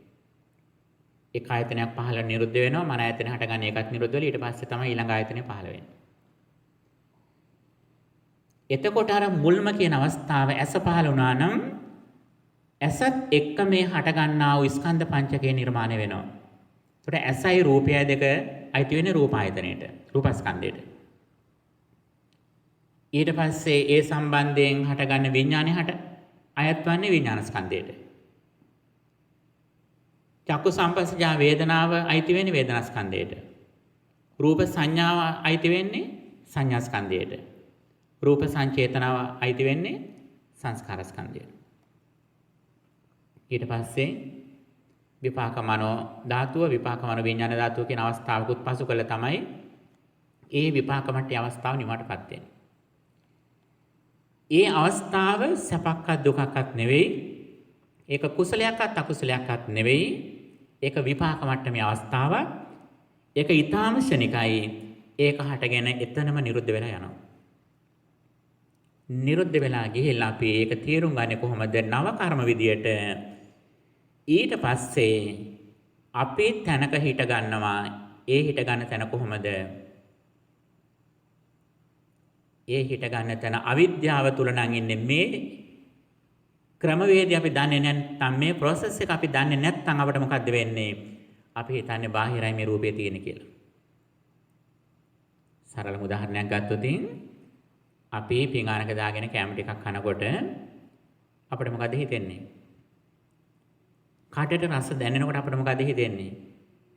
මේ රසය දැනෙන්නේ මේ පිඟානේ තියෙන කැමේ කියලා නේද? ඔබට කවදාවත් හිතලා තියෙද මේ මොහොතේ මගේ දිවට රස දැනෙන්නේ මේ කටේ තියෙන කැම කියලා? දැන් අපි බණ්ඩ කියවදා කියපු නිසා නිකන් හිතන්නේ නැති සමහරට නේද? කැම කනකොට දැන් හිතෙනවා ඇති නේද? ආනන්ද මහත්තයාට දැන් ටිකක් හිතෙනවා ඇති. එහෙම නොකියුවනම් ඒත් හිතෙන්නේ නැහැ හීනකින්වත්. පිනුතුන අපට හැමදාම හිතෙන්නේ මේ වෙලාවේ දිවට රස දැනෙන්නේ මේ පිඟානේ තියෙන කැමේ කියලානේ. ඒකම රසයේ කීක තමයි ළඟ ඉන්න අයට අනේ නංගි බලන්න මේ බොන්චි වල රස. ඕ මේ බලන්න මේ බැදුම කොච්චර රසද කීක ඒක පෙන්නේ නැත්නම් කතා කරලා තමයි කන්නේ. නමුත් ඇත්තටම මේ වෙලාවේ රස තියෙන්නේ කොහෙද? අර කටේ තියෙන කැම ටික තමයි අනේ නංගි බලන්න මේක කොච්චර ලස්සනද කියලා කටේ තියෙන කරන් පෙනුවොත් කොහමද? ඉතින් සහෝදර කනොත් ඉවරයි ඊට පස්සේ. බලන්න අර කරපු වැඩේ කියලා. මේ ඇත්ත පෙන්වන්න ගිහලා වෙච්ච දේ. පින්නතුනි මෙන්න මේ වගේම තමයි ඔබ දරුවෙක් කියලා සතුරු විඳිනවා නම්, ලස්සන සින්දුවක් කියලා රස විඳිනවා නම්, කවුරු හරි මට බැන්නා කියලා හිතනවා නම්, මේ හැම දෙයකමත් යථාර්ථය මොකද්ද? අර මුල් අධ්‍යක්ෂකම නිරුද්ධ වෙච්ච තැනක අපේ මනසින්ම ගත්තු අධ්‍යක්ෂකම ටිකට තමයි මේ සැප දුක් විඳින්නේ. එහෙනම් අපි මෙතෙක් කලක් සැපක් දුකක් විඳනනම් කොහොමද විඳලා තියෙන්නේ? අපේම මනසින් පිනුතුනි. වැඩි දෙයක් තබා පිනුතුනි අප කයට පහසක් ලැබුවා නම්, දාඩිය දානවා කියලා හරි, හොඳ හීතලයි කියලා හරි, හොඳ ෆෑන් එක මේ ආස්වාදයක් කියලා හරි, කවුරු හරි ඔළුවේ හිස රදේට තෙල් ටිකක් ගන්නකොට සතුටෙන් කියලා හරි අපි ආස්වාදයක් විඳනනම් පිනුතුනි මතක තියාගන්න. අන්න ඒ කාය විඥානයවත් අපට හඳුනා ගන්න බෑ. වර්තමානයේ තුල හඳුනා ගන්න බෑ කාය විඥාන විදියට. ඒකේ අපි ආස්වාදේ විඳින්නෙත් මනෝ විඥානයෙන්මයි. එතකොට හිතා ගන්න පුළුවන් අපි ආයි දිවට දැනෙන රසය ගැන අමුතුවෙන් කියන්න දෙයක් නැහැ. ඇහැට ලැබෙන රූපේ ආස්වාදය මනසෙන් කියන එක අමුතුවෙන් කියන්න ඕනේ නැහැ පින්නතුනි. අපි කයට යම්කිසි කෙනෙක් අපිට ගැහුවා කියලා කවුරු හරි කෙනෙක් මගේ ඔළුව අත ගෑවා කියලා හරි මගේ යාම මාව තුරුළු කරගෙන මට සෙනෙහස දුන්නා කියලා හරි ඒ කායික ආස්වාදයක් වින්දත් අපි ඒක තේරුම් ගනිමු හොගෙන්ද? ඒ තේරුම් අරගෙන තියෙනෙත් පින්නතුනි මනසෙන්.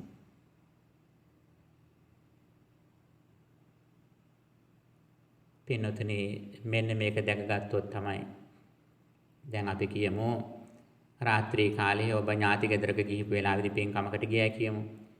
ගිහිල්ලා ඥාති ගෙදර කවුරුත් එකට නිදාගෙන ඉන්න ඔබේ ළමයා කවුරුත් එක තැනක ඇඳක පැදුරක නිදාගෙන හිටියා කියමු. ඔබේ දරුවා කියලා ළඟම දරුවගේ ඔළුවත් අත ගාගෙන නිදාගනිමින් ඉන්නවා. ඔළුවත් අත ගන්නවා නේ පුතේ හොඳට නිදාගන්න කියලා. ළඟට තුරුල් කරගෙනත් තියෙන දරුවා කියලා. උදේ බලනකොට මේ වෙන ළමයෙක් ළඟ නිදාගෙන තියෙන්නේ. වෙනත් අයියා කෙනෙක්ගේ හරි අක්කා කෙනෙක්ගේ හරි ළමයෙක් තමයි මේ තමන්ගේ දරුවා කියලා මේ තුරුල් කරගෙන ඉඳලා තියෙන්නේ. නමුත් ඔබට ආස්වාදය දැනෙනකොට දැනුනේ කොහමද? තමන්ගේම දරුවා කියලානේ. එහෙනම් ඒ ආස්වාදය ඇත්තට මේ රූපෙන් ඇවිල්ලා තියෙන්නේ. ඒ ඇවිල්ලා තියෙන පින්නතුනේ තමන්ගේම හිතෙන් ඇති කරගත්තු දෙයක්. බැරි වෙලාවත් ඔබගේ ළඟට වෙලා තුරුල් වෙලා හිටියේ දරුවා ඔබ ඊටාම අමනාප වෙච්ච කෙනෙක්ගේ දරුවෙක් නම් තත්ත්වය මොකද්ද? ඊට පස්සේ ඇතැම්ට කේන්තියකුත් යනෝනේ. අනේ මේ ළමයටද මම මෙච්චර මේ සෙනහස දැක්ුවේ කියලා. එතකොට පින්නතුනි බලන්න අපි මෙතෙක් කලක් රූපයකින් සැපත් දුකක් වින්දත් ඉඳලා තියෙන කොහමද එහෙනම්? මන විඥාණයෙන් ඉඳලා තියෙන මේ මන ආයතනෙ. එතකොට පින්නතුනි මේකෙන් තේරුම් ගන්න පුළුවන් මේ දුක හෝ සැප කියන දෙක බාහිරින් දාවේ නම් අපට සම්පූර්ණයෙන්ම අපි විසින් නිර්මාණය කරගත්තු දෙයක් මේක. එහෙනම් බුදුරජාණන් වහන්සේගේ ධර්මය කියන්නේ මොකද්ද? අන්න ඒ මුල් ස්කන්ධ පංචකයේ දුක්ඛ සත්‍ය විදිහට තේරුම් ගන්නට ඕන. දුක්ඛ සත්‍ය ගැන සඳහන් කරන්නේ කායිකං දුක්ඛං චේතසික දුක්ඛං ඨපෙත්වා අවශේෂං දුක්ඛ සත්‍යං කියලා. යම් කිසි කායික දුකක් තියෙනවා නම් චේතසික දුකක් තියෙනවා නම් ඒ දේ හැර වෙනත් යමක් තියෙනවා නම් මෙන්න මේකයි දුක්ඛ සත්‍ය කියලා කියන්නේ. අර මුල් ස්කන්ධ පංචකයට තමයි දුක්ඛ සත්‍ය කියලා කියන්නේ. කායිකං දුක්ඛං චේතසික දුක්ඛං ඨපෙත්වා අවශේෂං දුක්ඛ සත්‍යං න දුක්ඛං. යම් කිසි කායික දුකක් චේතසික දුකක් තියෙනවා නම් ඒක දුක්ඛ සත්‍යයි. ඒක දුක නෙවෙයි කියලා කියනවා. ඊළඟට එතනම අනිත් වාක්‍යය තියෙනවා කායිකං දුක්ඛං චේතසික දුක්ඛං දුක්ඛං ච දුක්ඛ සත්‍යං කියලා. යම් කිසි කායික දුකකෝ චේතසික දුකකෝ තියෙනවා නම් කයින් විඳින සිතින් විඳින දුකක් තියෙනවා නම් ඒකට දුක කියලාත් කියනවා. ඒකට දුක්ඛ සත්‍ය කියලාත් කියනවා කියලා තවත් න්‍යායකින් කියනවා. දැන් අපි ලෙඩවීම, මහලු වීම, කවුරු හරි ගැහුවා කියලා හරි, කවුරු හරි මට බැන්න කියලා හරි දුකක් විඳිනවා නම් ඒක දුක කියලාත් කියනවා. ඒක දුක සත්‍ය කියලාත් කියනවා. ඒ කියන්නේ නව කර්ම අවස්ථාව. ඒ නව කර්ම අවස්ථාවේදී හටගන්න දේ දුකයි. සාමාන්‍ය කෙනෙකුටත් ඒක දුකක් කියලා පේනවා. ඒ වගේම ඒකට දුක්ඛ සත්‍ය කියලාත් කියනවා. ඇයි කියන්නේ? ඒකට පාදක උනේ අර මුලින් තිමිච්ච දුක්ඛ සත්‍ය. මුලින් නිරුද්ධ වෙච්ච දුක්ඛ සත්‍ය පාදක කරගෙනයි මේ නව කර්ම හදාගත්තේ. ඒ නිසා මේ දුක කියන එක දුක සත්‍යෙන් බැහැර දෙයක්වත් නෙවෙයි. එතකොට දුක තියෙන හැමතැනම දුකක් තියෙනවා, දුක්ඛ සත්‍යයක් තියෙනවා. හැබැයි මේ දෙක වෙන් කළ හඳුනා ගන්න බෑ අපට මේ තථාගත දහමක් Tamanට ලැබෙනකම්. අන්න ඒකයි වෙනස. එතකොට හැම දුකක්ම කායික මානසික දුකක් විඳිනවා නම් ඒකට දුක කියලාත් කියනවා. ඒකට දුක සත්‍යයක් කියලා කියනවා. හැබැයි දුක්ඛ සත්‍ය දුකක් වෙන්නේ නැහැ. දුක්ඛ සත්‍ය දුකක් වෙනවා නම් රහතන් වහන්සේ දුක් විඳින කෙනෙක් වෙන්නට ඕන. එහෙම වෙන්නේ නැහැ. රහතන් වහන්සේට දුක්ඛ සත්‍ය තියෙනවා. අතීත කර්ම විදියට විපාක මට්ටමේ ස්කන්ධ පංචකයක් තියෙනවා. නමුත් ඒක අවිද්‍යාවෙන් අරගෙන නව කර්ම හදාගන්නේ නැහැ. ඒ නිසා උන්වහන්සේ දුක ස්පර්ශ කරන්නේ. උන්වහන්සේ ජරා දුක, ව්‍යාධි දුක, මරණ දුක දුරු කරන්නේ කොයි වෙලාවෙද? ඒ ආසවක්ඛ්‍යානෙ ලබන මොහොතේදී මේ සියලු දුක් නිමාටපත් කරනවා. ආයි මරණ අවස්ථාවේදී නෙවෙයි මරණ දුක දුරු කරන්නේ. මහලු වුණාට පස්සේ නෙවෙයි ජරා දුක දුරු කරන්නේ. ලෙඩක් හැදිච්ච වෙලාවේදී නෙවෙයි ව්‍යාධි දුක දුරු කරන්නේ. ආසවක්ඛ්‍යානය සමගම මේ දුක් ටික නිදහස් වෙනවා. දැන් ඔබ මේ සුතමේ ඥානෙ ලබන හැටි මේ කියන්නේ ඔබේ කන් දෙකට මේ ධර්මයේ අහලා ඔබ සුතවන්ත කෙනෙක් වෙනවද කියන එක පිළිබඳව පියවර ටිකයි මේ යන්නේ. හොඳට කල්පනාවෙන් අහගෙන ඉන්න ඕන. එක තැනක් හරි තමන්ට මිස් වුණොත් තමන් සුතවන්ත කෙනෙක් වෙන්නේ නැහැ. එතකොට මුල් අධ්‍යක්ීමට කියන්නේ ස්කන්ධ පංචකය. ඒක පිරිසුදු අවස්ථාවක්. ඒකට කියන්නේ පකති පරිසුද්ධ මිදන් කියලා කියනවා. අන්න එතෙන්ටයි කියන්නේ පබස්සර මිදන් බෙක්කවේ චිත්තං කියන්නේ ඒකයි. ඒ මුල් ස්කන්ධ පංචකයේ තියෙන සිත පිරිසිදු හිතක්. ඒක කුසලයක්වත් අකුසලයක්වත් නෙවෙයි. ඒක විපාක මට්ටමේ විඥානයක්. ඒක පිරිසිදු අවස්ථාවක්. ඒක කෙලෙස් සමග මිශ්‍ර වෙච්ච එකක් නෙවෙයි. කුසලයක්වත් අකුසලයක්වත් නෙවෙයි. ඒක විපාක මට්ටමේ විඥානයක්. එතකොට අන්න ඒක නිරුද්ධ වුණාට පස්සේ ඒක පාදක කරගෙන ඊට පස්සේ අපේ මාවත් දෙහක යනවා. එකක් තමයි ඒ ගැන අනවබෝධයෙන් අවිද්‍යාවෙන් නැවත අර බත් පිඟාන පැත්තට හැරිලා මේ රස ආපු කෑම මේකේ තියෙනවා කියලා බලන වගේ තමයි බාහිර ලෝකයට අපි ආසා කිරීම. අමුතුවෙන් පින්නතුනේ ආසා කරන දෙයක් නැහැ. අවිද්‍යාව සාගතව බලන විතරයි තියෙන්නේ.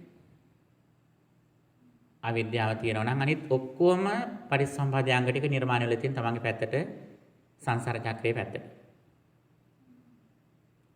ඊටාම පොල් කේන්දක තරම් දෙයක් ගන්න. මහ ලොකු දේවල් නෙවෙයි. ගොඩ නැගිලි ගිය දොරිට ගන්න නෙවෙයි.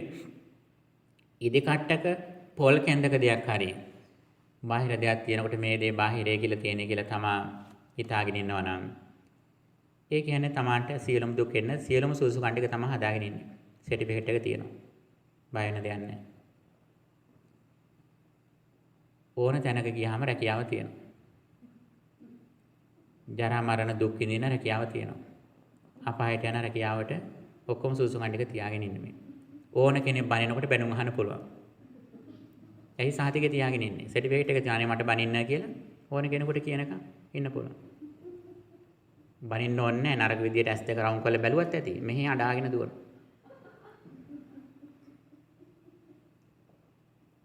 පින්නතුනි අපි තව දුරටත් මේ දුක් ටික විඳිනවද? රූපේ මත අවිද්‍යාවෙන් බැසගෙන තවත් අනිත්‍යයේ බැනුම් අහන කැමැතිද? බැනුම් අහන කැමැති නම් මේ ඉන්න අවිද්‍යාවෙම ඉන්න. ඒකට අකමැති නම් තමන් ගමන් මඟ තමන් තීරණය කරන්න ඕන. මොකක්ද මේ ගමන් මඟ කියලා කියන්නේ? මේ ඇහැට රූපයක් පේනකොටම තමා දක්ෂ වෙන්නට ඕන. මේ පේන්නේ ඇස නිරුද්ධ වෙච්ච තැනක මේ දකින්නේ මනෝ විඥානය කියලා දකිනවා. ඒ මනෝ විඥාණයෙන් දකිනකොටම මොකද්ද වෙන්නේ? තමන්ට යමක් ගැන ආසාවක් හරි අමනාපයක් හරි ඇති වෙච්ච ගමම්ම තමන්ටම තමන් ගැන දුකයි. තමන්ටම තමන් ගැන ලැජ්ජාවක් ඇති වෙනවා. අනේ මට දැන් වැරදුනා තමයි කියලා. ඒකට කියන්නේ අට්ඨියති හරායති jigucchati කියලා. මේක නිසරු දෙයක් හැටියට ලැජ්ජා සාගත පිළිකුල් සාගත දෙයක් විදියට මොහොපත් වෙනවා. මෙන්න මෙතෙන්ට තමයි පිනුතුනි නියම හිරියොත් අපේ කියලා කියන්නේ. අපි කියන්නේ හිරියොත් අප ලැජ්ජාවයි කියලා කියන්නේ.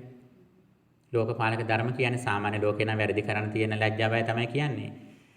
නමුත් ගැඹුරට යනකොට ධර්මයේ විමසනකොට මෙන්න මෙතෙන්ට තමයි තමන්ටම තමන් ගැන ලැජ්ජාවක් ඇති වෙනවා.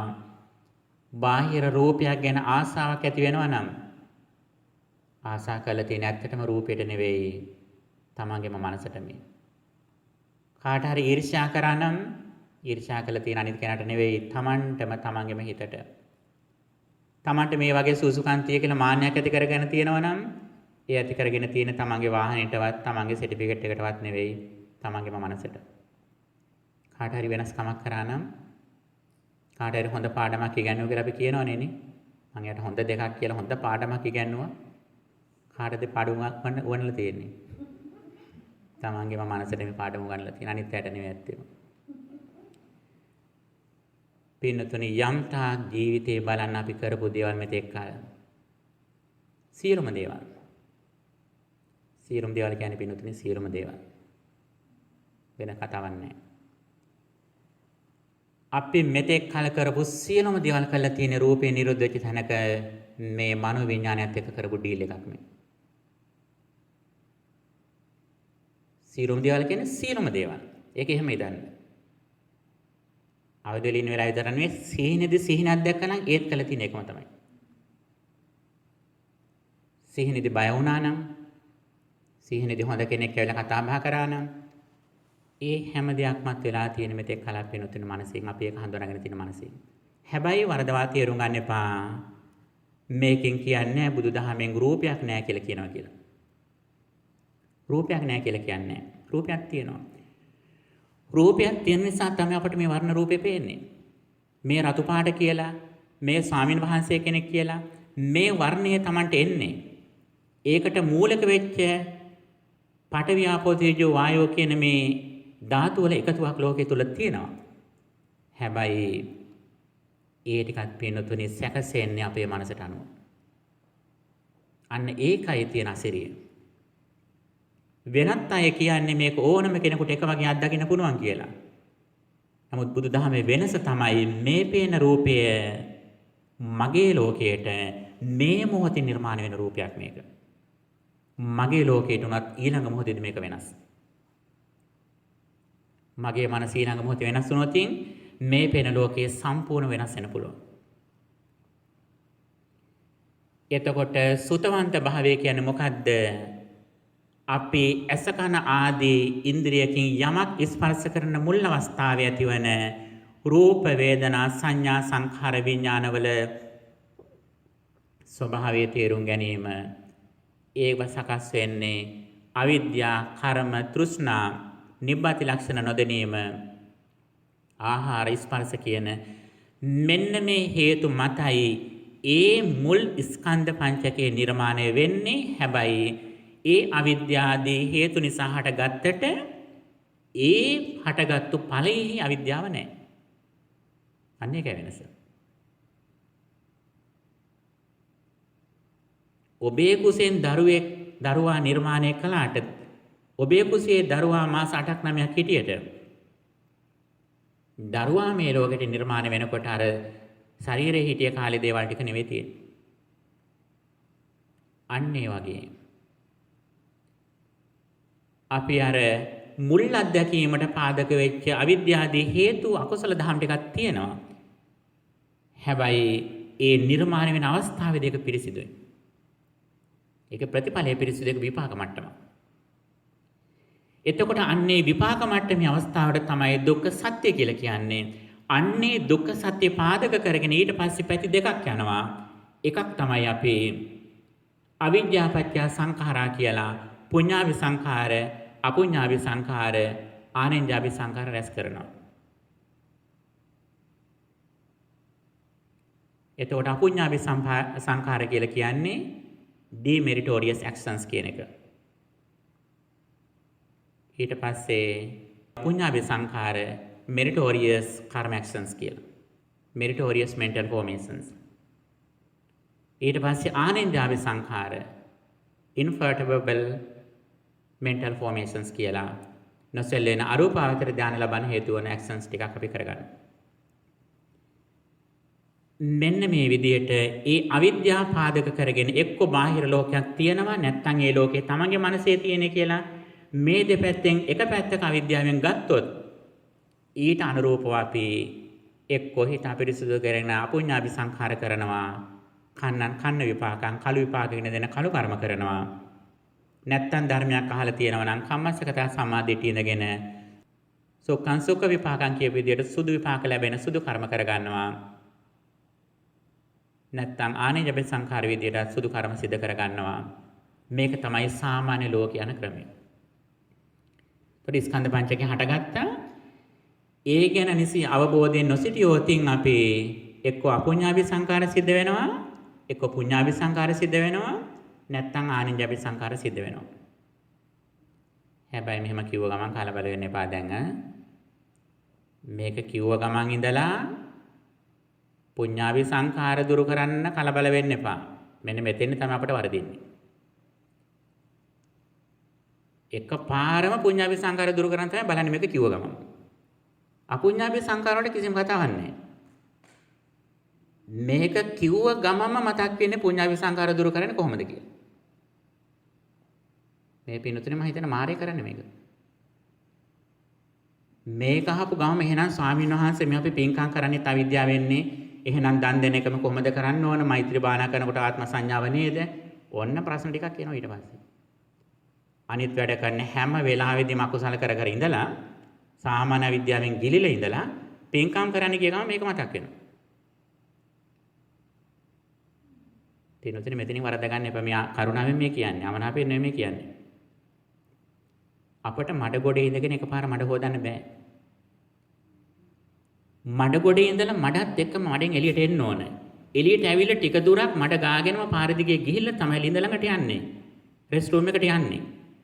ඊට පස්සේ තමයි එතෙන්දි තමයි මඩ ඔක්කොම අයින් කරගෙන හොදගෙන එළියට යන්නේ. කවදාවත් අපට මඩ ගොඩේ ඉඳගෙන මඩ හොදන්න බෑ පින්නතුනි. ඒ මඩ ගොඩේ ඉඳගෙන ඒ සංසාර චක්‍රයේ තුල ඉඳගෙන අපි මුලින් කරන්නේ පුඤ්ඤාභි සංකාර කරනවා. අම්මට තාත්තට සලකනවා, දන් දෙනවා, අසරණයට සලකනවා. ඒව කර කර තමන් ධර්ම ශ්‍රවණය කර කර තමන් දක්ෂ වෙනවා ටිකෙන් ටික මුලින් අපුඤ්ඤාභි සංකාර දුරු කරන්න. ඊට පස්සේ තමන් මේ කල්යාණ මිත්‍රාශ්‍රයෙන් ධර්ම ශ්‍රවණය කරනකොට ඔන්න තමන්ට තේරෙනවා තමන් අවිද්‍යාවේ පැත්තට ගියොත් තමන්ට දුක ස්පර්ශ කරන්න වෙන්නේ. කොයිතරම් පින්කම් කරමින් හිටියත් මහා විශාල පින්කමකට අත ගහමින් හිටියා වුණත් ඒ මොහොතේ බාහිර රූපය තුල හිත බැසගෙන නම් ඉන්නේ. ඒ පින්කමට ස්වාමීන් වහන්සේ බණ කියනකොට ඒකට සතුටුත් වෙනවා. එතකොටම කවුරු හරි කෙනෙක් බණිනේකුත් කියනවා. අර පින්කම ගැන හිතලා අපි එතෙන්දී හිත බැසගෙන අවිද්‍යාවෙන් සතුටු නොතින් ඒ සතුටු වෙන මට්ටමටම මොකද වෙන්නේ? කවුරු හරි කෙනෙක් කිව්වොත් ඔය පින්කමයි බොරුවට කරේ, ඔය රංගපාන්නය කරේ, ඔය ලෝකෙට පේන කරේ කියලා එතනින් වෙන තව කෙනෙක් ඇතැමිට කියනවා. ඒ සද්දය අහලා ඒ දුක ටිකක් විඳිනවා අපි. හිත හදාගෙන හිටියොත් එහෙම බැරි වෙන්න පුළුවන්. නමුත් අපි මෙන්න මේක තීරුම් ගත්තොත් අපි කරන්නේ මොකද්ද? පින්කම් නොකර ඉන්නව නෙමෙයි මේ කියන්නේ. පින්කම් කරනවා. පින්කම් කරන ගමන් Taman දක්ෂ වෙනවා. එහෙනම් මේ අවිද්‍යාවෙන් Taman සම්පූර්ණම නිදහස් වෙන්න ඕන කියලා. ඊට පස්සේ මොකද කරන්නේ? අත්ති භික්කවේ කම්මං අකන්න සුඛං අකන්න සුඛ විපාකං කම්මක්ඛය සංවත්තති.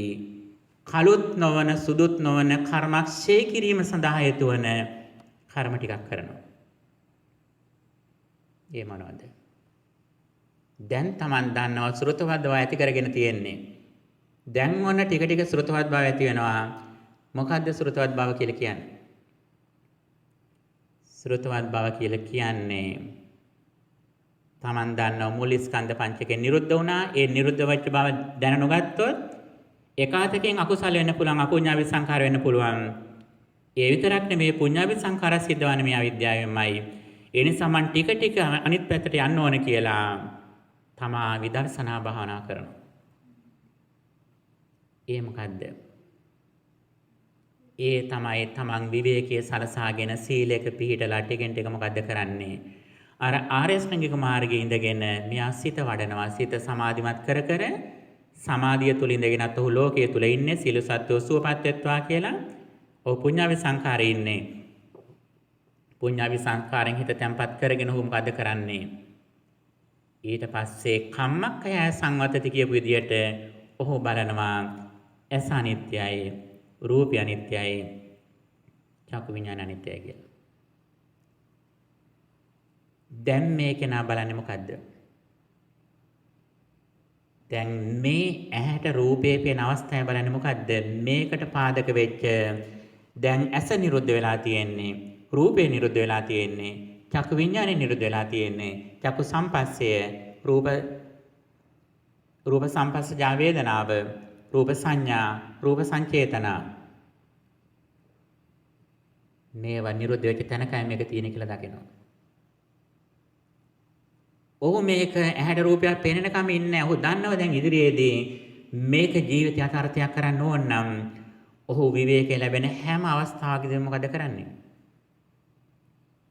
ඔහු විවේකයේ සලසාගෙන ඇස අනිත්‍යයි, රූපය අනිත්‍යයි, චක්කු විඤ්ඤාණ අනිත්‍යයි, චක්කු සම්පස්සය අනිත්‍යයි, රූප සංඥා, රූප සංචේතන අනිත්‍යයි කිය බල ඉන්නවා. කන අනිත්‍යයි, ශබ්ද අනිත්‍යයි, සෝත විඤ්ඤාණ අනිත්‍යයි, සෝත සම්පස්සය අනිත්‍යයි, සෝත සම්පස්සජා වේදනා අනිත්‍යයි, සද්ද සංඥා, සද්ද සංචේතන අනිත්‍යයි කිය බලනවා. දැන් මේක බලන එක තමයි විවේක විඳගෙන මේක බලන එක තමයි යුද්ධය සඳහා ආයුධ මොහත් කිරීම. ආයුධ මොහත් කරලා හොඳට තියාගෙන ඉන්නවා. තියාගෙන ඉඳලා මොකද්ද යුද්ධය කියලා කියන්නේ? ආයුධ ටික මොහත් කළා කබඩ් එකේ දාලා යතුරු දාලා යතුරක් තරම් තියලා ඉනව නෙවෙයි. නිතරම ඕපන් කරලා තියෙන්නේ. යතුරු දාන්නේ නැහැ දොරේ. නිතරම දොර ඕපන් කරලා ඕන වෙලාවක ගන්න බලාගෙන ඉන්නේ. කවුරු හරි බැන්නක් ගමම දන්නවා මේක මේ වෙලාවේ මේ රූපයට හිතුවට මේක ශබ්දේ නිරුද්ධ වෙච්ච තැනක මං මනසින් මේක තේරුම් ගන්න කියලා ඔන්න යුද්ධයේ සටන තියෙන අවස්ථාව. නමුත් අපේ තත්ත්වය මොකද්ද? අපි හොඳට ආයුධ ටික මොහත් කළා අල්මාරියක දාලා ලොක් කරලා තියලා තියෙන එක එහෙම කාටවත් අල්ලන්නවත් දෙන්නේ නැහැ. අර ත්‍රිපිටක පොත් ටික කබඩ් එකේ දාලා ලොක් කරලා තියෙනවා වගේ. අල්ලන්නේවත් නැහැ, පොතක් දිගහරින්නවත් නැහැ. ඇයි පොත් ටික ලස්සනට තියන්න ඕනේ කියලා තියාගෙන ඉන්නවා. පින්නතුනි යුද්ධය කියන්නේ මේ ඇහැට පේන රූප පේන අවස්ථාව. කනට ශබ්ද අහන අවස්ථාව. මේ හැම තැනකදීම Taman දක්ෂ වෙන්න. දැන් මේ අත්දැකීමේ අවස්ථාව හිතට ඇස් දෙක පියාගෙන බලන්න. රූපයක් පේන අවස්ථාව. රූපයක් නැහැ කියනව නෙවෙයි මේ රූපේ පේන අවස්ථාව මම මේක තේරුම් ගන්නේ මනෝ විඥානය කියලා දකින්න. මෙන්න මේක තමයි යුද්ධ කරන අවස්ථාව.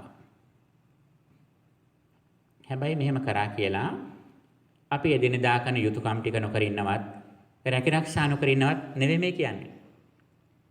ඒව අපි සාමාන්‍ය විදිහට කරනවා. හැබැයි අපි දන්නව ඒ වගේ නෙවෙයි නියම මානසික සුවේ තියෙන කියලා. ඒව අපි කරන්නේ ඇයි? ඒව අපි කරන්නේ මේ ආධ්‍යාත්මික ගමනට පහසුවක් වෙන්නේ කරන්නේ. දැනට අපිට අම්මා තාත්තා ඉන්නවා නම්, ස්වාමි භාර්යාවන් ඉන්නවා නම්, දරුවෝ ඉන්නවා නම්, ඒ යුතුයකම් ටික මැනවින් කරොත් තමයි මේක අපට සම්පූර්ණ කරගන්න පුළුවන් වෙන්නේ. අපි ඒ ටික නොකර භාවනා කරන්න කියලා වැඩට නොගියලා හිටියොත්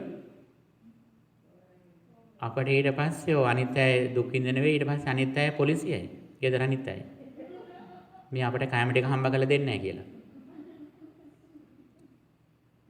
ඒ නිසා පින්නතුනේ අපිට සිද්ධ වෙනවා අර සමාජ සම්මත විදිහේ යුතුයකම් ටික කරන්න අපේ අමතාත් ඉන්නවනම් සලකන්න වෙනවා අපට.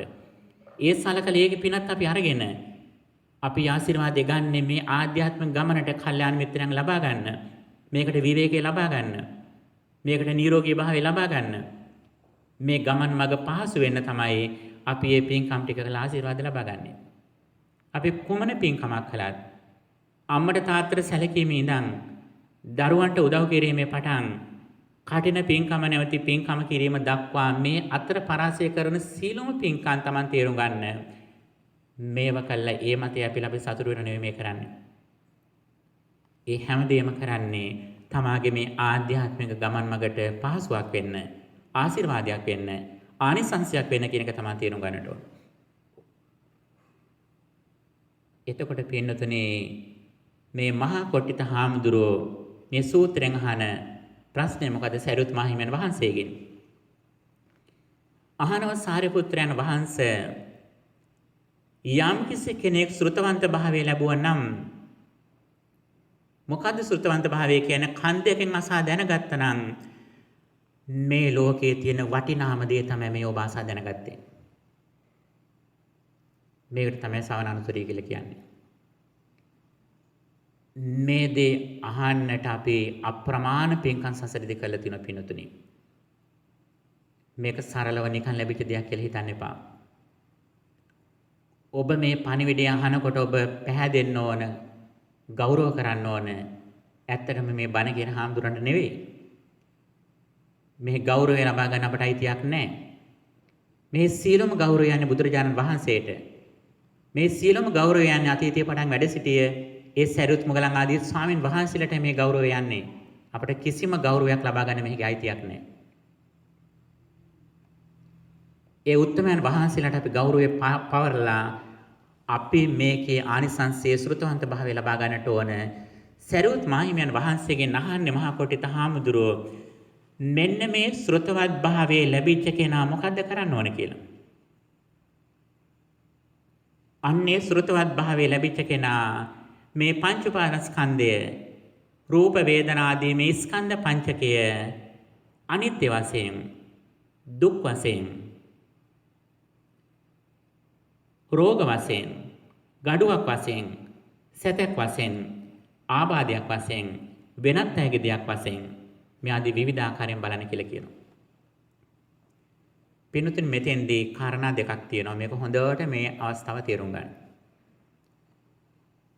මේ රූප වේදනා සංඥා සංඛාර විඥාන කියන මේ පිරිසුදු අවස්ථාව අපට ආකාර කීපකින් විස්තර කරන්න පුළුවන්. එකක් තමයි සාමාන්‍ය පුද්ගලයෙකුට මේ ලැබෙන මුල් මධ්‍යකීම් ස්කන්ධ පංචකය. ඒකත් පිරිසුදු අවස්ථාවක්. ඒක දුක සත්‍ය අවස්ථාවක්. හැබැයි ඒකට කියනවා සක්කාය කියලා. අර මුල් ස්කන්ධ පංචකයට සක්කාය කියලා කියනවා. සක්කාය කියලා සූත්‍රය තුන ඒකේ සඳහන් වෙනවා. පංච ස්කන්ධයට සක්කාය කියලා කියනවා. ඒක සක්කාය වෙන්නේ පෘථග්ජන භූමියේ ඉන්න කෙනාට. නැත්තම් තවදුරටත් අවිද්‍යාව කියන කෙනාට තමයි ඒක සක්කාය වෙන්නේ. සක්කාය වෙන්නේ. රහතන් වහන්සේටත් ඒ ස්කන්ධ පංචකයම පහළ වෙනවා. හැබැයි ඒකට සක්කාය කියලා කියන්නේ නැහැ. ඇයි ඒකට හේතුව? අර ස්වාමීන් වහන්සේලා උදාහරණයක් විදිහට කියනෝනේ සීනි බෝතලේ කියලා. නැත්තම් ලුණු බෝතලේ කියලා. සීනි බෝතලයක් හරි ලුණු බෝතලයක් හරි තියෙනවා. සාමාන්‍ය බෝතලයක් තියෙනවා අපි කියමු මේක සීනි බෝතලේ කියලා. ඇයි ඒකට සීනි බෝතලේ කියලා කියන්නේ? ඒක සීනි වලින් හදපු හින්දායිද? සීනි වලින් හදපු හින්දා නෙවෙයි සීනි දාන බෝතලය. බෝතලේ නිකන් අපේ ළඟ සීනි තියෙනවා නම් ඒක සීනි බෝතලයක් වෙනවා. අපේ ළඟ ලුණු තියෙනවා නම් ඒක ලුණු බෝතලයක් වෙනවා. සීනි හෝ ලුණු හෝ නැති කෙනෙකුට ඒක සීනි බෝතලයක්වත් ලුණු බෝතලයක් වෙන්නේ නැහැ.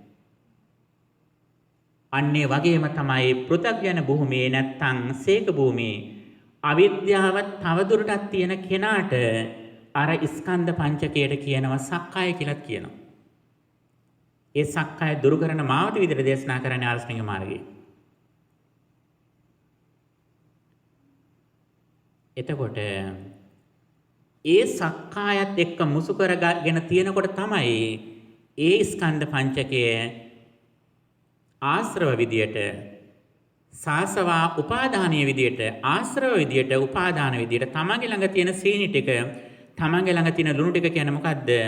ආශ්‍රව සහ උපාදාන කියන දෙක. ආශ්‍රව සහ උපාදාන කියන මෙන්න මේ කරුණු දෙක තමන්ගේ ළඟ තියෙනවා නම් ඒ ස්කන්ධ පංචකයේ සක්කාය බවට පත් වෙලා තියෙන්නේ. එතකොට කොහොමද තමයි ඒක දාගෙන තමන්ට පුළුවන් විදියට තමන් හදා ගන්න එක පංච උපාදානස්කන්ධය කරගන්නවා. අන්න ඒ தත්වෙන් නිදහස් වෙන නම් මොකද්ද කරන්නට ඕන? අපි අන්නේ ස්කන්ධ පංචකයේ සමුදය වේන උනින් බලන්නට ඕන. ඒතර මුල් අවස්ථාවේ පහළ වෙන ස්කන්ධ පංචකය රහතන් වහන්සේගේකට කියනවා ස්කන්ධ පංචකයක්ම කියලා කියනවා. අවිද්‍යාව තවදුරටත් තියෙන කෙනෙකුට ඒ ස්කන්ධ පංචකයටම සක්කාය කියලා කියනවා. ඊළඟට ඒ ස්කන්ධ පංචකයේ නැවත අවිද්‍යාවෙන් ගන්න කෙනාට කියනවා අර රූපාදී ස්කන්ධ පංචකයේ පංච උපාදාන ස්කන්ධයක් කියලා කියනවා. එතකොට පංච උපාදාන ස්කන්ධය කියන්නේ මොකද්ද? මේ නව කර්ම විදියට අවිද්‍යාවෙන් බාහිර ලෝක ස්පර්ශ කරන අවස්ථාව දැන් අපි මේ ඉන්න ස්ථානය. ඒ අවිද්‍යාව සාගතව ඉන්නවා නම් රූපේ නිකන් රූපස්කන්ධයක් විතරක් නෙවෙයි ඒක රූප උපාදානස්කන්ධය.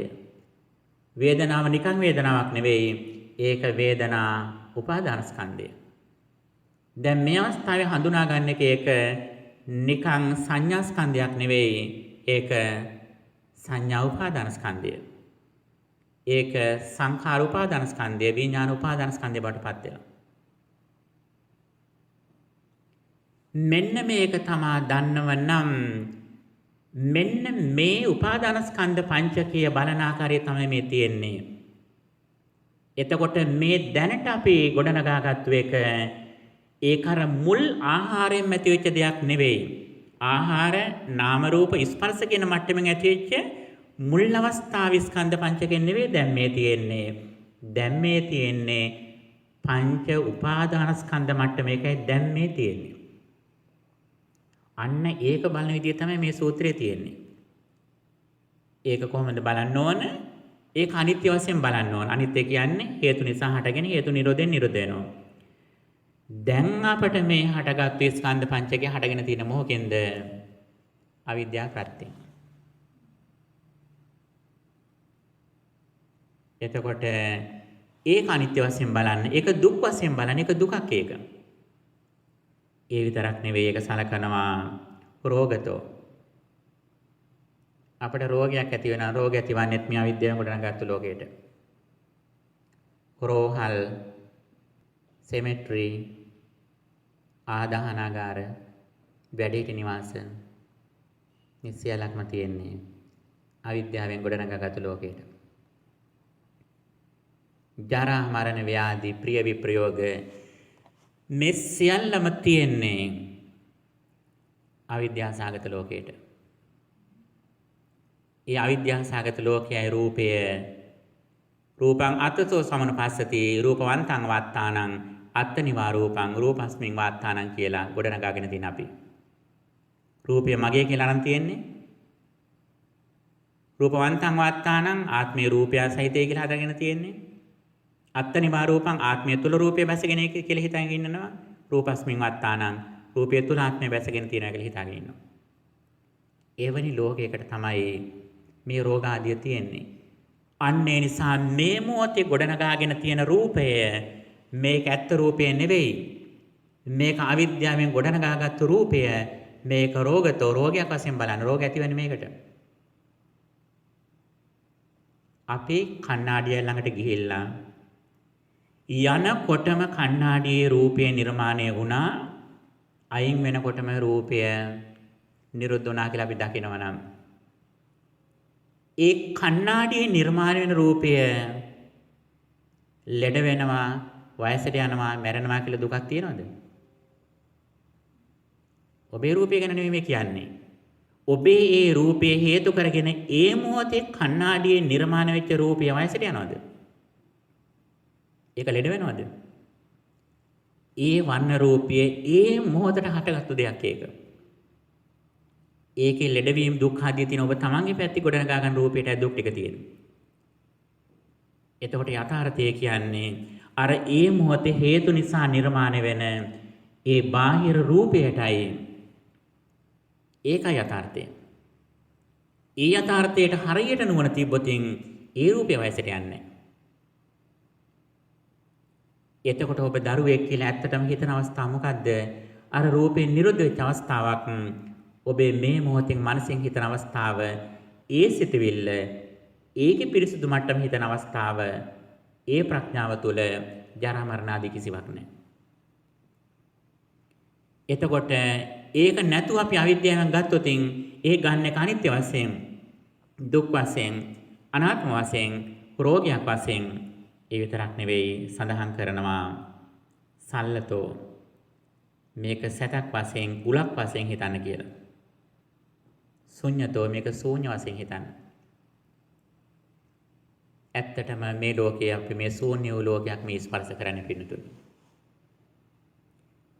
අපි මේ ලෝකේ හඳුනා ගන්න අවස්ථාවේදී ලෝකේ රූප මොනවාක්වත් නැහැ. මේකට තමයි කියන්නේ ශූන්‍යතා දර්ශනය කියන්නේ මේක.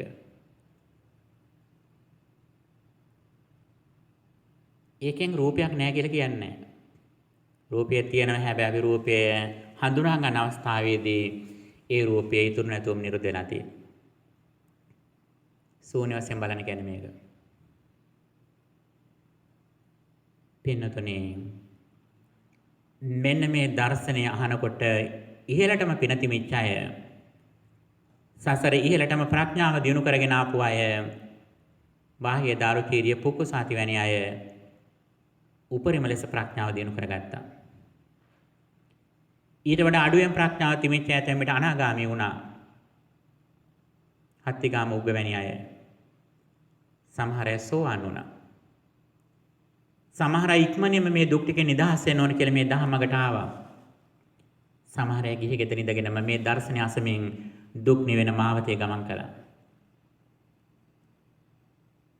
එතකොට අපි තේරුම් ගන්නට ඕන මේ පංචස්කන්ධේ එක තැනක රූපේ වේදනා සංඥා සංඛාර විඥාන කියලා තියෙනවා. ඉතින්ද කියන්නේ මේ ස්කන්ධ පංචකයේ පිරිසිඳ දැනගන්න කියලායි සඳහන් කරන්නේ. ඒ කියන්නේ මොකද්ද? ඒ පිරිසිඳ දැනගන්න කියන්නේ දුක්ඛ සත්‍යය පිරිසිඳ දැනගන්න කියලා කියන්නේ. අර මුල් අවස්ථාව පිරිසිඳ දැනගන්නට ඕන. දුක්ඛ සත්‍යම් පරිඤ්ඤයම්. ඊළඟට සඳහන් කරනවා තවත් තැනකදී මේක සැතක් වශයෙන්, උලක් වශයෙන්, රෝගයක් වශයෙන් ආදි වශයෙන් බලන්න මේක ප්‍රහීන කරන්න කියලා. ඒ කොතනදී සඳහන් කරන්නේ? ඒ සඳහන් කරන්නේ අවිද්‍යාවෙන් ගත්තු අවිද්‍යාපච්චය සංඛාරා කියන තැන තියෙන විඥාන නාම රූප සලආයතන පස්ස ආදී මෙන්න මේ අංග ටිකයි දුරු කරන්න කියලා කියන්නේ. අවිද්‍යාවෙන් ගත්තු ඒවා දුරු කරන්න ඕන. මජ්ක්‍ධිම නිකායේ සම්මාදිට්ඨි සූත්‍රයේ දැක්වෙන්නේ මේකයි. මේ අවිද්‍යාදී අංග සියල්ලක්ම දුරු කරන මාවත විදිහට දක්වන්නේ මොකද්ද? ආර්යශ්‍රැංගික මාර්ගය. එතකොට ඒ කියන්නේ අර නව කර්ම විදියට අවිද්‍යාවෙන් ගොඩනගාගත්තු ස්කන්ධ පංචකය නැත්තම් පංච උපාස්කන්ධය දුරු කරන්නට ඕන. දුක්ඛ සමුදය දුරු කරන්නට ඕන, බැහැර කරන්නට ඕන. ඊළඟට දුක්ඛ නිරෝධය සාක්ෂාත් කරන්නට ඕන. දුක්ඛ නිරෝධය කියන්නේ මොකද්ද? අර හටගත්තු ස්කන්ධ පංචකයේ හටගත්තු තැනම නිරුද්ධ වෙනවා කියන මෙන්න මේ අවබෝධය ඉන්න කාලයට ටිකින් ටික වැඩි කරගන්නට ඕන. එතකොට අපේ සමස්ත ජීවිතයේම අත්දැකීම සාර්ථකත්වය ආධ්‍යාත්මික ජීවිතයේ සැබෑ දිනුව කියන්නේ මොකද්ද? මෙන්න මේ විදර්ශනා වඩන අවස්ථාව මේ හටගත්තු ස්කන්ධ පංචකය නිරුද්ධ වුණා කියන දකින කාල පරාසය වැඩි කර ගැනීම. වෙනත් විදිහකින් කියනවා නම් අපි දුකෙන් නිදහස් වෙන අවස්ථාව. අපි යම් කිසි වෙලාවක ස්පර්ශ සමුදයන්තේ නම් ඉන්නේ. ඒ හටගත්තු පැත්තේ තාම රූපේ ඇතේ කියන අන්තයේ පැත්තේ ඉන්නවා නම් දුක ස්පර්ශ කරමින් ඉන්නේ. සියලුම ජරා මරණ දුක් ටික ස්පර්ශ කරමින් ඉන්නේ. තමා hina වෙලා හිටියත් අර හැම ගලවපු හරකා බොහොම ආස්වාදයක් අර හුලඟක් කෙනකොට ආස්වාදයෙන් ඉන්නා වගේ තමයි. ඒ සුළු ආස්වාදයේ විඳින්මින් වැඩි ආදීන විඳින කැමති නම් දැන් එන විදියට මෙන්න මුකුත් වෙනසක් කරන්න ඕනේ නැහැ. සාමාන්‍ය පින්කම් ටිකක් කරලා දිව්‍ය ලෝක පැත්ත යන්න පුළුවන්. සාමාන්‍ය ඉදිරියේ දුක් ටික විඳගෙන ඉන්න. නමුත් ඔබ ස්වාධීන වෙන්න කැමති නම්, නිදහස් වෙන්න කැමති නම්, මේ පංච උපාස්කන්ධයෙන් නැමැති දන් වැලෙන් නිදහස් වෙන්න කැමති නම්, සිරමැදිරියෙන් සැබෑ ලෙසම නිදහස් වෙන්න කැමති නම්, මෙන්න මේ සමුදයන්තයෙන් නිදහස් වෙලා වයාන්තයට නිරෝධාන්තයට යන්නට ඕන. මේකට තමයි ස්පර්ශ නිරෝධය, සලආයතන නිරෝධය කියන්නේ මේක. හැම මොහොතෙම ඇහැට රූපයක් පේනකොටම තමයි දක්ෂ වෙන්න මේ නිරුද්ධ වෙච්ච රූපයක් තමයි දකින්නේ, මනසින් දකින්න කියලා දකින්න. ඒ මනසත් මේ වෙලාවේ හටගෙන නිරුද්ධ වෙනවා කියලා දකින්න.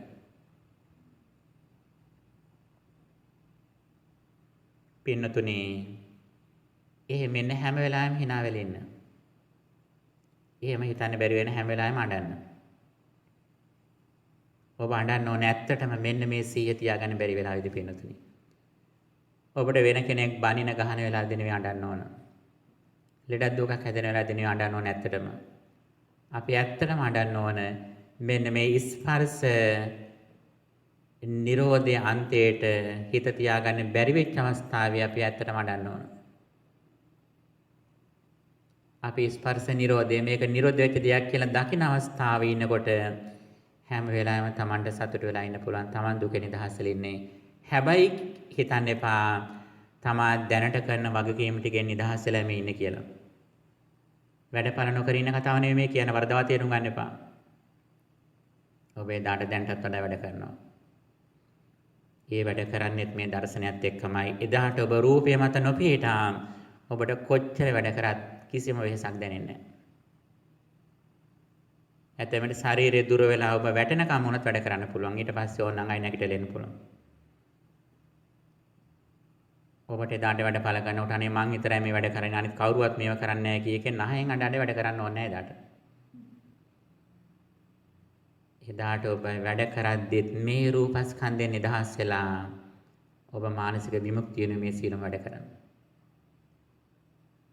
එදාට ඔබ දැන් කරන වගේ 4-5 ගුණයකින් වැඩ කරනවා. එදාට ඔබට මේ දැනෙන කායික වේස දැනෙන්නේ නැහැ. අද වැඩක් කරනකොට මොකද්ද? අද තනිකරම අවිද්‍යාවේ පිහිටලා ඔබ දුක ඔක්කොම කතා කර කර තමයි අද වැඩ කරන්නේ. බලන්න ඔබ වැඩක් කරනකොට ඔබ හිතනවා ඇත මෙන්න කතා කර කර කරනකොට අනේ වෙහස අඩුයි කියලා නේද හිතෙන්නේ? නෑ පින්නතුනි එහෙම නෙවෙයි. කතා කරනකොට වෙහස වැඩි. ඔබ නිහඬව වැඩක් කරන සෝදානම් වුණොත් ඒකට හුරු වුණොත් ඔබ වඩාම කැමති නිහඬව වැඩක් කරන්න. ඔබ කරනවා නම් කරන එකම දෙයක් මේ චතුරාර්ය සත්‍ය මිශ්‍රිත ධර්මයක් අහමින් ඔබ කරන ඊට වඩා දෙයක් ඔබ කරන්නේ. පින්නතුනි මෙන්න මේ දර්ශනය හරියට Tamanට තේරුණොත් අපේ ජීවිත ගමන් මඟ සම්පූර්ණ වෙනස් වෙනවා. වෙනස් වෙලා අපේ ජීවිතේ හරියට අර රේල් පාරෙන් පිටපැනපු කෝච්චි පෙට්ටියක් නැවත උස්සලා රේල් පීඩි දෙකුඩින් තිබ්බ වගේ අපේ ජීවිතයේ අලුත් මාර්ගයක් තුල ඔසවා තබනවා. ඒ මොකද්ද මාර්ගය? ඒ මාර්ගය තමයි ආරසනික මාර්ගය. අපිට මේ රේල් පීඩි දෙකෙන් පොඩ්ඩක් එහාට මෙහාට යන්න දෙන්න ඊට පස්සේ. අපේ ජීවිතයේ සැහැල්ලුව වෙන්නේ මේ ආරසනික මාර්ගය නැමැති රේල් පීඩි දෙකුඩේ ගමන් කරන එක. එතනින් බැහැර වෙන හැම මොහොතක්ම Tamanට හරියට අර මාළුවේ ගොඩ දැම වගේ අසහනයක් Tamanට. බොරුවක් කියන අවස්ථාව, කෙනෙක් ගැන අමනාපයෙන් ඉන්න අවස්ථාව, වැරදි දෙයකට උත්සාහ කරන අවස්ථාව, සම්මා සතිය නොසිටින අවස්ථාව, මෙන්න මේ අවස්ථාව තමයි Tamanට දැන් දුක වෙලා තියෙන්නේ. හැබැයි මේ දර්ශනය තේරුම් ගන්නකම් මොකද්ද වෙන්නේ? ආරස්නික මාර්ගයේ කරදරයක් වෙලා තියෙන්නේ. මේ දර්ශනය තේරුම් ගත්ත දවසට තමයි ආරස්නික මාර්ගයේ තමන්ගේ ජීවිතයේ සැහැල්ලු කරන දෙයක් බවට පත් වෙන්නේ. එදාට හරියම ලේසි තමන්ගේ දියුමග ගෙන යන්න. සම්මා දිට්ඨියෙන් මේක ඉන්නකොට ඔහුගේ අතින් වැරදි සංකල්ප ඔහුගේ හිතට එන්නේ නැහැ. ඔහුගේ හිතට නිතරම පහළ වෙන්නේ නෙක්ඛම් සංකප්ප, අව්‍යාපාද සංකප්ප, අවිහිංසා සංකප්ප. නිතරම සම්මා වාචාව තියෙන්නේ. බොරු කීම, කේලම් කීම, පරුස වචන, හිස් වචන ඔහුගේ අතින් කියවෙන්නේ නැහැ. සම්මා කම්මන්ත, ප්‍රාණඝාතය, සොරකම, කාමරද හැසිරීම ඔහුට බලෙන්වත් කරන්න බෑ. සම්මා ආජීව, දිව්‍ය පැවැත්ම සඳහා එක පොඩි දෙයක් අතු වැරද්දයක් කරන්නේ නැහැ. ඔහු කොච්චර ඉහළ වැටුපක් ලැබුණත් ඔහු මේ දැහැම මගෙන් බැහැරට පොඩ්ඩක්වත් යන්නේ නැහැ. සාමාන්‍ය දෙයක් නෙවෙයි. ඔහු කීර්තියවත් වැරදි විදිහට ලබා ගන්න නැහැ. ඔහු හැමදේම ඊටාම ධාර්මික පදනම ඉඳගෙන තමයි කරන්නේ. ඔහුට කුමන දේ අහිමි වුණත් ඔහුගේ මේ දැහැමි බව කියන දේ ඒ දේ සඳහා කැප කරන්නේ. ඔහුට ඊට වඩා වටින්නේ තමන්ගේ මනස, තමන්ගේ හිත, තමන්ගේ මේ ආධ්‍යාත්මික පිවිතුරු භාවයේ සාර්ථකත්වයයි ඔහුට අර බාහිර සියල්ලටම වඩා වටින්නේ. සම්මා ආජීවය, සම්මා වායාම හැම වෙලාවෙම උත්සාහ කරන්නේ නූපන් අකුසල් නොඉපදීමටත්, උපන් අකුසල් දුරු කිරීමටත්, නූපන් කුසල් ඉපදීමටත්, උපන් කුසල් වැඩි දියුණු කරගන්නටත් තමයි හැම මොහොතක්ම ඔහු ගත කරන්නේ. ඔහු නිින්දට යන්නේත් භාවනා කමඨහනක් එක්ක.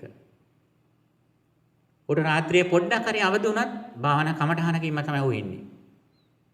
ඒ තරම්ම පින්නතුනි මේ සඳහා හිත බැස ගන්න. ඔහු වඩන භාවනා කමඨහනක් එක්කයි හැම වෙලාවෙම ඉන්නේ.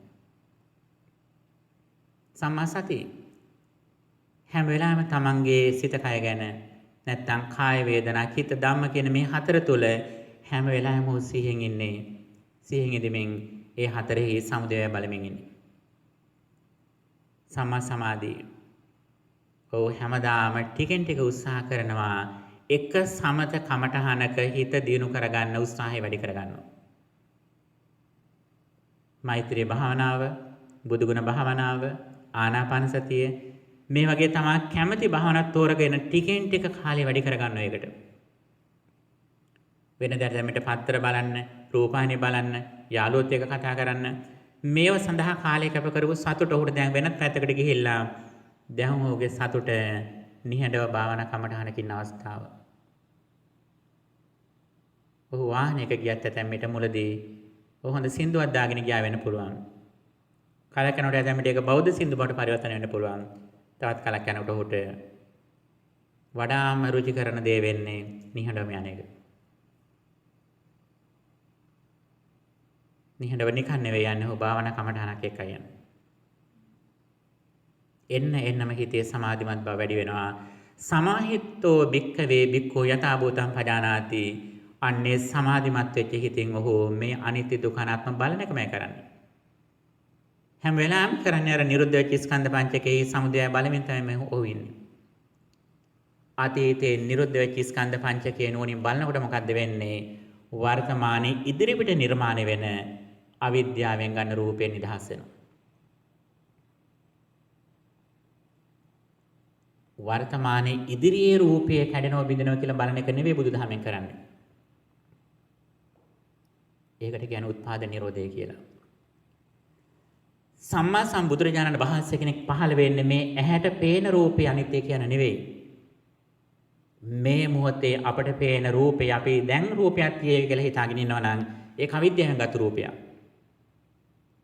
ඒක අපි අවිද්‍යාවෙන් නිර්මාණය කරගත්තු උත්පාදනය කරගත්තු දෙයක් ඒක. ඒක කැඩෙනවා බිඳෙනවා බලන එක ඒක පූර්වගාමී ප්‍රතිපදාව විතරයි. ගැඹුරට යනකොට අපි කරන්නේ ඒ වර්තමානයේ ඉදිරියේ රූපයක් නිර්මාණය නොවන විදියට හේතු ඝාතක කියපු විදියට අර දිත්තේ දිත්තමත්තම් සුතේ සුතමත්තම් මුතේ මුතමත්තම් විඤ්ඤාතේ විඤ්ඤාතමත්තම් කියන ඒ අතීත අරමුණට හිත තියලා ඒ අතීත අරමුණෙහි අනිත්‍ය දුක්ඛ අනාත්ම බැලීමයි මෙහිදී සිදු කරන්නේ. මෙන්න මේකට තමයි සුරතවන්ත භාවය කියලා කියන්නේ. මෙන්න මේ සුරතවන්ත භාවය ලැබුව කෙනාට පේනතුනි මුළු තුන් ලෝකෙම දේවල් තමන්ගේ පාමුල ළඟ ගෙනල්ලා තිබුණා තමන්ට මේ දර්ශනේ තරම් වටින්නේ නැහැ. ඇයි? මුළු ලෝකෙම තියෙන රත්තරන් ටික මැණික් ටික තමන් ඉදිරිය ගෙනත් තිබුණාත් අපට පුළුවන් ද දුකෙන් නිදහස් වෙන්න? ඔව් ඒ ටික ගෙනල්ලා දීපු දවසට දැන් තරම්වත් නිින්ද යන්නේවත් නැහැ නේ. දැන් ටිකක් හරි නිින්ද යනෝනේ. අර ටික ඔක්කොම ගෙනත් දාපු දවස් ඉඳලම නිින්ද යන්නේවත් නැහැ. ආයුධ ටිකක් තියාගෙන බලාගෙන ඉන්නවනේ කවුරු හරි ඒද කියලා මේක හොරගම් කරන්නේ. පින්නතුනි තමන්ට අද බාහිර දේවල් වලට වටිනාකමක් ලැබිලා තියෙන්නේ ඇයි? මෙන්න මේ දර්ශනයක් නැති හින්දා පින්නතුනි.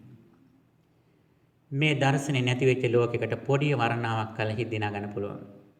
පොඩි දෙයක් දීලා හින්දිනා ගන්න පුළුවන්. පොඩි දෙයක් නැති කළ දුකක් ඇති කරන්නත් පුළුවන්. නමුත් මේ දර්ශනේ ලැබිච්ච කෙනාට පින්නතුනි ජීවිතේ වටිනාම දේ බවට පත් වෙන තමන්ගේ මේ දර්ශන සම්පත්තිය මේක තමයි දුකෙන් නිදහස් වෙන මාවත. හැබැයි මේක ඇති කරගත්තා කියලා තමා ආඩම්බර වෙන්නේ නැහැ. තමන් එන්නෙම අනිතිමානී වෙනවා. ලෝකයේ සමග ඔබ විරසක වෙන්නේ නැහැ. ඔබට ලෝකේ ගැන පුදුම විදිහේ අනුකම්පාවක් ඇති වෙන්නේ. ඇයි ඒකට හේතුව? ඔබ තරම් මේ ධර්මය අනිත්‍යය දන්නවා නම් ඇතැම් විට ඒ අය ඔබට වඩා හොඳ වෙනවා. අනිත්‍යයේ අඩුපාඩුකම් තියෙන ඇයි? මේ දර්ශනේ නිසලෙස යට නොහැසිත හින්දා. ඒ අය මේ දර්ශනයේ නියම පහස නොලබපු නිසා අය සැපෙන්ද දුකෙන් ඉන්නේ. ඒ ඇත්තටම දුකෙන් ඉන්නේ. එහෙනම් මේ දුකෙන් ඉන්න ඇත්ත ඔබ කේන්ති ගන්න එක හොඳයිද? පින්නතුනි ඒයට අපිට අනුකම්පා කරනව හෝ මේ ධම කියා දෙනව හැරෙන්න වෙන අපිට කරන්න දෙයක් නැහැ. අපට අපි ගැන සතුටු වෙන්න පුළුවන් මේ දර්ශනයක් අපට ලැබුණා කියලා. ඒ ලැබෙනවත් එක්කම අනිත් පැත්තට ඇති වෙන්නේ ලෝකෙ ගැන පුදුම විදිහේ අනුකම්පාවක්, කරුණාවක්. ලෝකෙට මේ ධර්මය දෙන්න ඕන කියන අනුකම්පාව විතරයි ඇති වෙන්නේ. ඒ අනුකම්පාව විතර නෙවෙයි පින්නතුනි. ඒකට තමන් කැප වෙන විතරක් නෙවෙයි. මේ සුතවන්ත භාවය ලැබපු අය එයට තියෙන ලොකුම වස්තුවත් ධර්ම පූජාවක් විදිහට පූජා කරනවා. එයාගේ දරුවන් සාසන පූජා කරනවා. ඒ තැනත්තා දන්නවා මේක තමයි ලෝකෙට දෙන්න පුළුවන් වටිනාම දේ. ඒ වටිනාම දේ තමන්ගේ දරුවන්ටත් දීලා ඒ දරුවන් ඔස්සේ මේ සද්ධර්මයේ ලෝකෙට ගෙනියන්න පුළුවන් සියලුම කැපවීම මේ තැනත්තා කරනවා.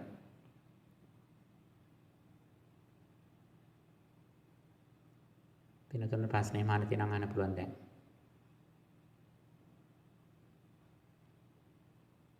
ප්‍රශ්න තියෙනවා අහන්න. රූපේ ගත්තාම රූපේ අනුභව දෙන්නේ චක්කු සංපස්සජා වේදනා. දැන් සාන්ති මනෝවිඤ්ඤාණය කියලා කියන්නේ එතන චක්කු සංපස්සජා වේදනාට ඊටත් ඉස්සේ තියෙන මනෝවිඤ්ඤාණය කියන්නේ. ඔව් දැන් රූපය ඇස රූපය චක්කු විඥානය චක්කු සංපස්සය ඊට පස්සේ රූප සංඥා රූප සංචේතනා ඊට පස්සේ ඒ ටිකෙන් පස්සේ නැවත කොස්වා තබන්න විපාක මනෝ ධාතුව කියලා අවස්ථාවක් තියෙනවා. ඊට පස්සේ අවස්ථාවක් තියෙනවා විපාක මනෝ විඥාන ධාතුව කියලා. එතකොට මේ සියලුම අවස්ථාවලදී අපි ලබා ගන්නේ සාමාන්‍ය දැනුම විතරයි. ඒ විතරක් නෙවෙයි මේ අවස්ථාව තුල අපට හිටගෙන ඉන්න බෑ. හිටගෙන ඉන්න බෑ කියන දැන් අපි හිටගෙන ඉන්න තැන අපිට දකින්න බෑනේ. අපි දැන් වාඩි වෙලා ඉන්න තැන අපිට දකින්න බෑ. අන්න ඒ වගේම තමයි මේ කිසිදු අවස්ථාවකින් අපිට පිරිසිදු දෙයක දැනගන්න බෑ. ඒ අවස්ථාවේ හටගන්න විඥාන ස්කන්ධයත් ඒ මුළු ප්‍රයිමරි එක්ස්පීරියන්ස් එකටම නිරෝධ වෙලා තියෙන සීස් වෙලා තියෙන. අපි දැනගන්නේ ඒ සියල්ලක්ම නිරුද්ධ වෙච්ච තැනක ඒකෙන් හටගන්නා වූ සංඥා වේදනා දෙක මන ආයතනෙන් අරක ධර්මාලම්බනයක් විදිහට තේරුම් අරගෙන නව කර්ම විදියට තේරුම් ගන්න මනෝ විඥාණයෙන් තමයි තේරුම් ගන්න. ඒ තේරුම් ගන්න අවස්ථාව අර මුල් අවස්ථාවේ විපාක මට්ටමේ මනෝ විඥාණය නෙවෙයි. විපාක මට්ටමේ මනෝ විඥාණයද අපිට මේක තේරුම් ගන්න බෑ. අපි තේරුම් ගන්නේ ඒ මුල් එක නිරුද්ධ වුණාට පස්සේ තමයි අපි නව කර්ම විදියට මන ආයතනෙන් ධර්මාලම්බනයක් විදියට මනෝ විඥාණය තේරුම් ගන්න. ඒතර ඒ තේරුම් ගන්න අවස්ථා කීපයක් තියෙනවා. එකක් තමයි අවිද්‍යාවෙන් ගිලීලා ඉන්න අවස්ථාවේ අපුඤ්ඤාවි සංස්කාර රැස් කරන අවස්ථාව. ඒකෙන් ටිකක් අවිද්‍යාව අඩු වෙලා කම්මසගත සමාධියෙන් ඉඳගෙන කරනකොට තමයි පුඤ්ඤාවි සංකාර ආනිඤ්ඤාවි සංකාර විදිහට සිද්ධ කරන්නේ. ඒත් අවිද්‍යාවෙම ඉන්නේ. ඒ තාම මඩ ගාමින් ඉන්නේ. හැබැයි මඩ ගාගෙන හිටියට ටිකෙන් ටික මඩෙන් ගොඩ වෙලා දැන් යමින් ඉන්නේ. එතකොට ඔන්න දැන් ලිඳ ළඟට යනවා. ගිහලා ඊට පස්සේ ලිඳ ළඟදී ඔන්න දැන් ටිකෙන් ටික හොද ගන්නවා. ඒ හොද ගන්න අවස්ථාව තමයි අත්තිබික්කවේ කම්මං අකන්න සුඛං අකන්න සුඛ විපාකං කම්මක්ඛයාය සංවත්තති. කර්මයේ ශේකරායම සඳහා සිදු කරන සංස්කාර නැත්තම් පයෝගාවි සංකාර කියන්නේ අර අනිත්‍ය දුක්ඛ අනාත්ම සිහි කරන අවස්ථාව.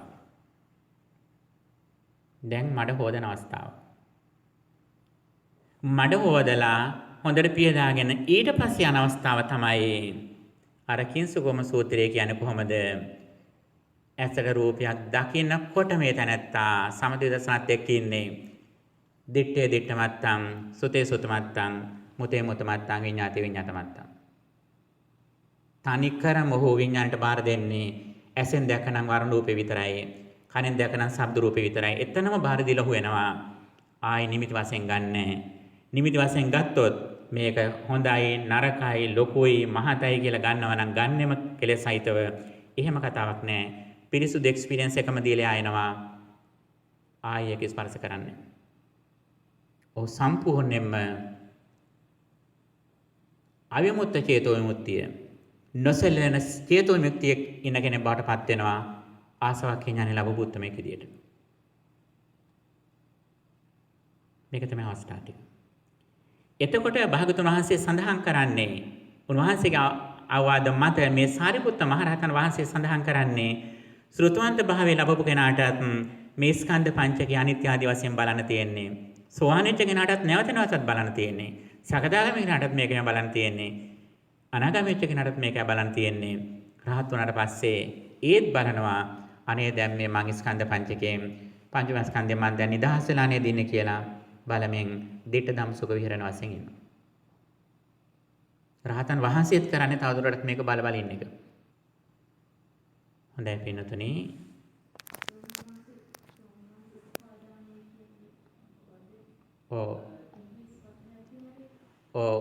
උපාදාන කියලා කියන්නේ clinging. We contact something with defilements. Get rid of defilements කියන එක වෙනම අර්ථයක්. ඒක උපාදානයෙන් අනිත් පැත්ත. ඒක opposite එක. Get rid of කියන එක නෙවෙයි. උපාදාන කියන්නේ තමන් තෘෂ්ණා දෘෂ්ටි වශයෙන් ගන්න එක. If we take something to myself, as me, as myself, that is upadana. Clinging, attachment, desire, greed.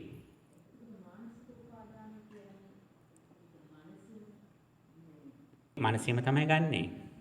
අපි කායිකව ගන්නවා කියවට ගත්තට මනසින් ගන්න ඔක්කොම. මගේ පැත්තට ඇදලා ගන්නවා කියලා අපි ෆිසිකලි ගත්තට ගන්නෙම මනසින් තමයි මේ ගන්නෙ. මනසින් ගන්න එක එළියට පේන දේ තමයි අර ෆිසිකලි අපට පේන්නේ. නමුත් මනසින් නොගත්තත් අපි හිතින් අරන් ඉන්නේ. ඒ හිතින් ගත්ත එකම තමයි අපි මරණාසන්න මොහොතේත් ගන්නෙ. දැන් මරණාසන්න මොහොතේ ඇතැම්මට අපේ අම්මා තාත්තත් නෑ මිය ගිහිල්ලා ඉන්නේ. නමුත් ඒත් ඒ අම්මා තාත්තා සිහි කළා ඒ නිරුද්ධ වෙච්ච එක ඒ සීස් වෙච්ච එක අපි මගේ විදියට ගන්නවා. අවිද්‍යාවෙන් ගන්නවත් එක්කම ඒ අම්මට ආසා කළා ඒ අම්මා ඉන්න ලෝකෙම ඉපදෙන්න පුළුවන් අපට. අවසාන මොහොතේ අපි S2 පියාගෙන ඉන්න නමුත් තමන්ගේ ලොකු දේපලකට නැත්තම් ශ්‍රී ලංකාවේ ලොකු ගියක් වලව්වක් වගේ තිමිච්ච කෙනෙක් නම් ඒකට ආසා කළා එහෙම ගිලි ඉපදෙන්න පුළුවන් ආයි. එතකොට මේක තමයි ඇත්තෙන්ම මේ මනසින් ගන්න ගැනීම තමයි ඇත්තෙන්ම අපි නැවත භවයකට යන්න හේතු වෙන්නේ. ඒ උපාදානය නිසාම තමයි භවයට යන්නේ becoming එකට යන්නේ අපි. නැවත බර්ත් එකකට යන්නේ මෙන්න මේ මනසින් ගන්න ගැනීමත් එක්ක ඒ ගත්තු පමණට ඊට සමාන ඊට පැරලලි අපි ලෝකයකට යනවා. දැනුත් අපි ඇත්තටම ඒ ලෝකේ අපේ කරගෙන තියෙන්නේ. දැනුත් අපි ඒක මනසින් අරන් ඉන්නේ. මරණයටපත් වුණාට පස්සේ ඒක අපි සම්පූර්ණයෙන් මේ ශරීරයත් වෙනස් වෙලා ඊට දාලා තවත් ශරීරයත් එක්කම ඒ මට්ටමේ අපි අසුරු කරනවා.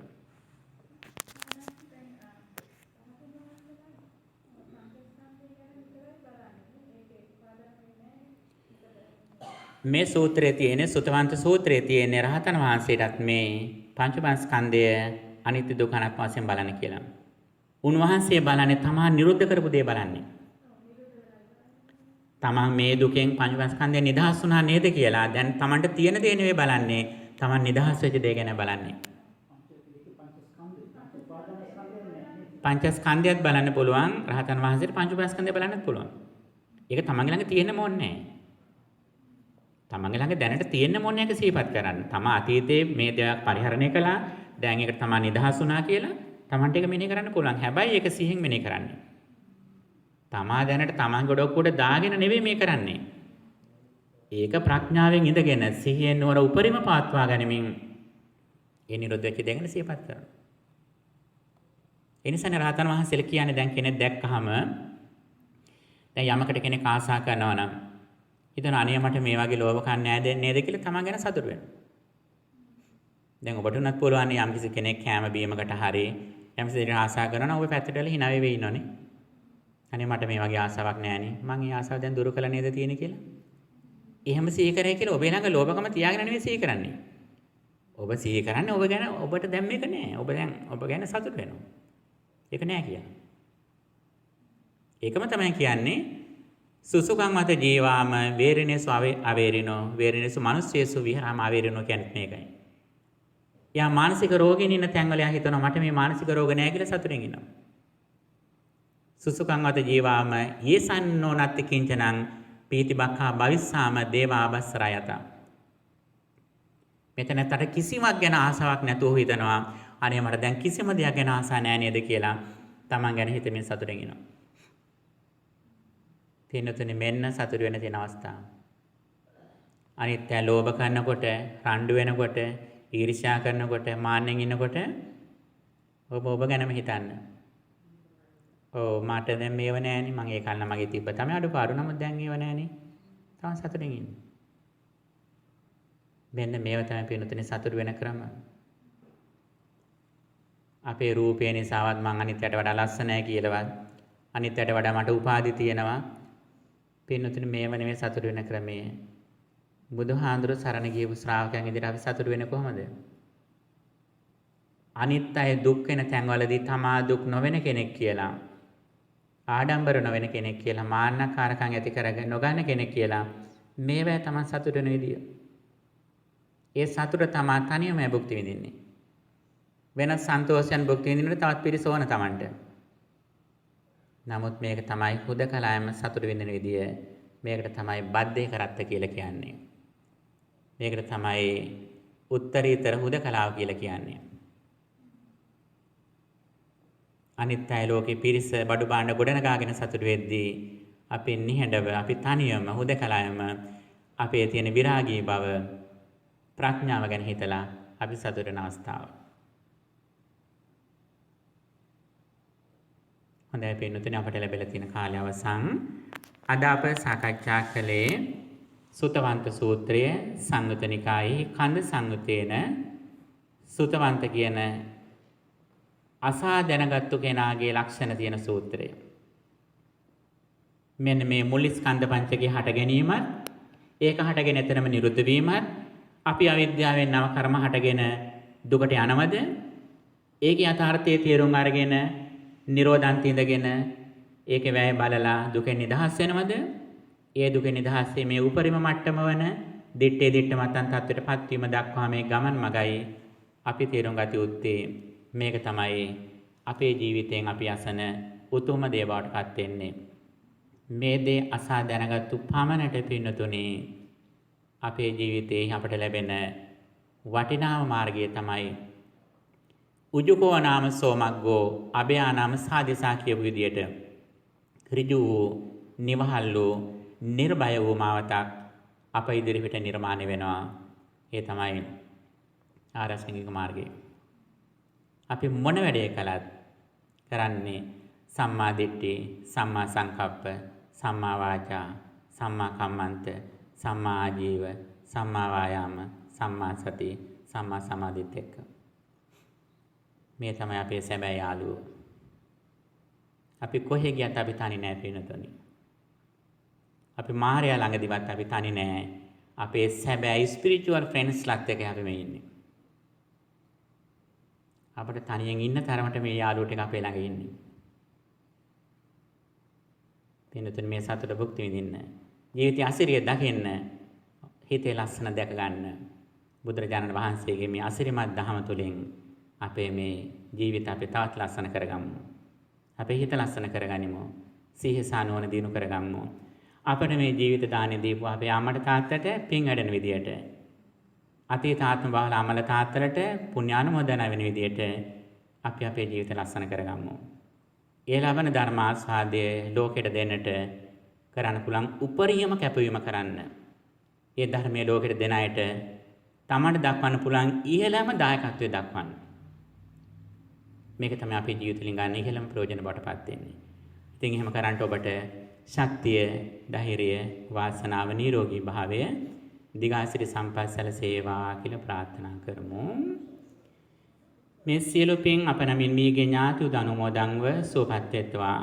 මේ උතුම් ධර්ම දානමය පින, ධර්ම ශ්‍රවණමය කුසලය, විදර්ශනා ඥානමය කුසලය අනුමෝදන් විය හැකි යම් තාක් සත්‍යයන් අවීචී පටන් භවග්‍රේ දක්වා කොතනක හෝ වෙත්නම් ඒ සියලු සත්වද මේ පින දැක සුවපත් වෙත්වා කියන ප්‍රාර්ථනාවෙන් අපේ මියගේ ඥාතීන්ටත් සාදුකාරයකින් පින් අනුමෝදන් කරමු.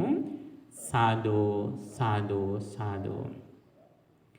මේ සියලු පුණ්‍ය ධර්මයන් කුසලයන් සමදෘෂ්ටික දෙවියන්ට අනුමෝදන්ව ඔබ අප හැමදෙනාමත් සම්බුද්ධ ශාසනයත් ලෝකයත් රැකදෙත්වා කියන පැතුමෙන් අපි දෙවියන්ටත් පුණ්‍ය අනුමෝදනා කරමු. ආකාශට්ඨා ච බුම්මට්ඨා දේවා නාග මහිද්దికා පුඤ්ඤන්තං අනුමෝදිත්වා චිරං රක්ඛන්තු ශාසනං. ආකාශට්ඨා ච බුම්මට්ඨා දේවා නාග මහිද්దికා පුඤ්ඤන්තං අනුමෝදිත්වා චිරං රක්ඛන්තු දේශ. ආකාශට්ඨා ච බුම්මට්ඨා දේවා නාග මහිද්దికා පුඤ්ඤන්තං අනුමෝදිත්වා චිරං රක්ඛන්තු ත්වං සදා. මේ සියලු කුසල දහමල අනිසංසයෙන් පින්වතුන් හැම දිනාටම මෙලොව වශයෙන් නිදුක් නිරෝගී සම්පන්නිය චිර ජීවනයේ සැලසේවා. ජීවත් වන කාලේ වඩ වඩාත්ම ධර්මයට නැඹුරු වන්නට සියලු පහසුකම් සැලසීමට සලසා ගන්නට මේ උතුම් කුසල ධර්මයක් ඔබට ආශිර්වාදයක් පිණිස හේතු වේවා. සසර ජීවිත සුවපත්ව ප්‍රාර්ථනානුකූලව උතුම් නිවන් සුවය සැලසේවා කියලා ප්‍රාර්ථනා කරමු. දුක්ඛම් පන්තාච නිදුක්ඛං භයං පන්තාච නිබ්බයං සෝකම් පන්තාච නිස්සෝකා හොන්තු සම්දේ පිපානිනෝ. දුකින් පෙළෙන සත් දුකින් මිදෙත්වා බියෙන් පෙළෙන බිය නැති වෙත්වා.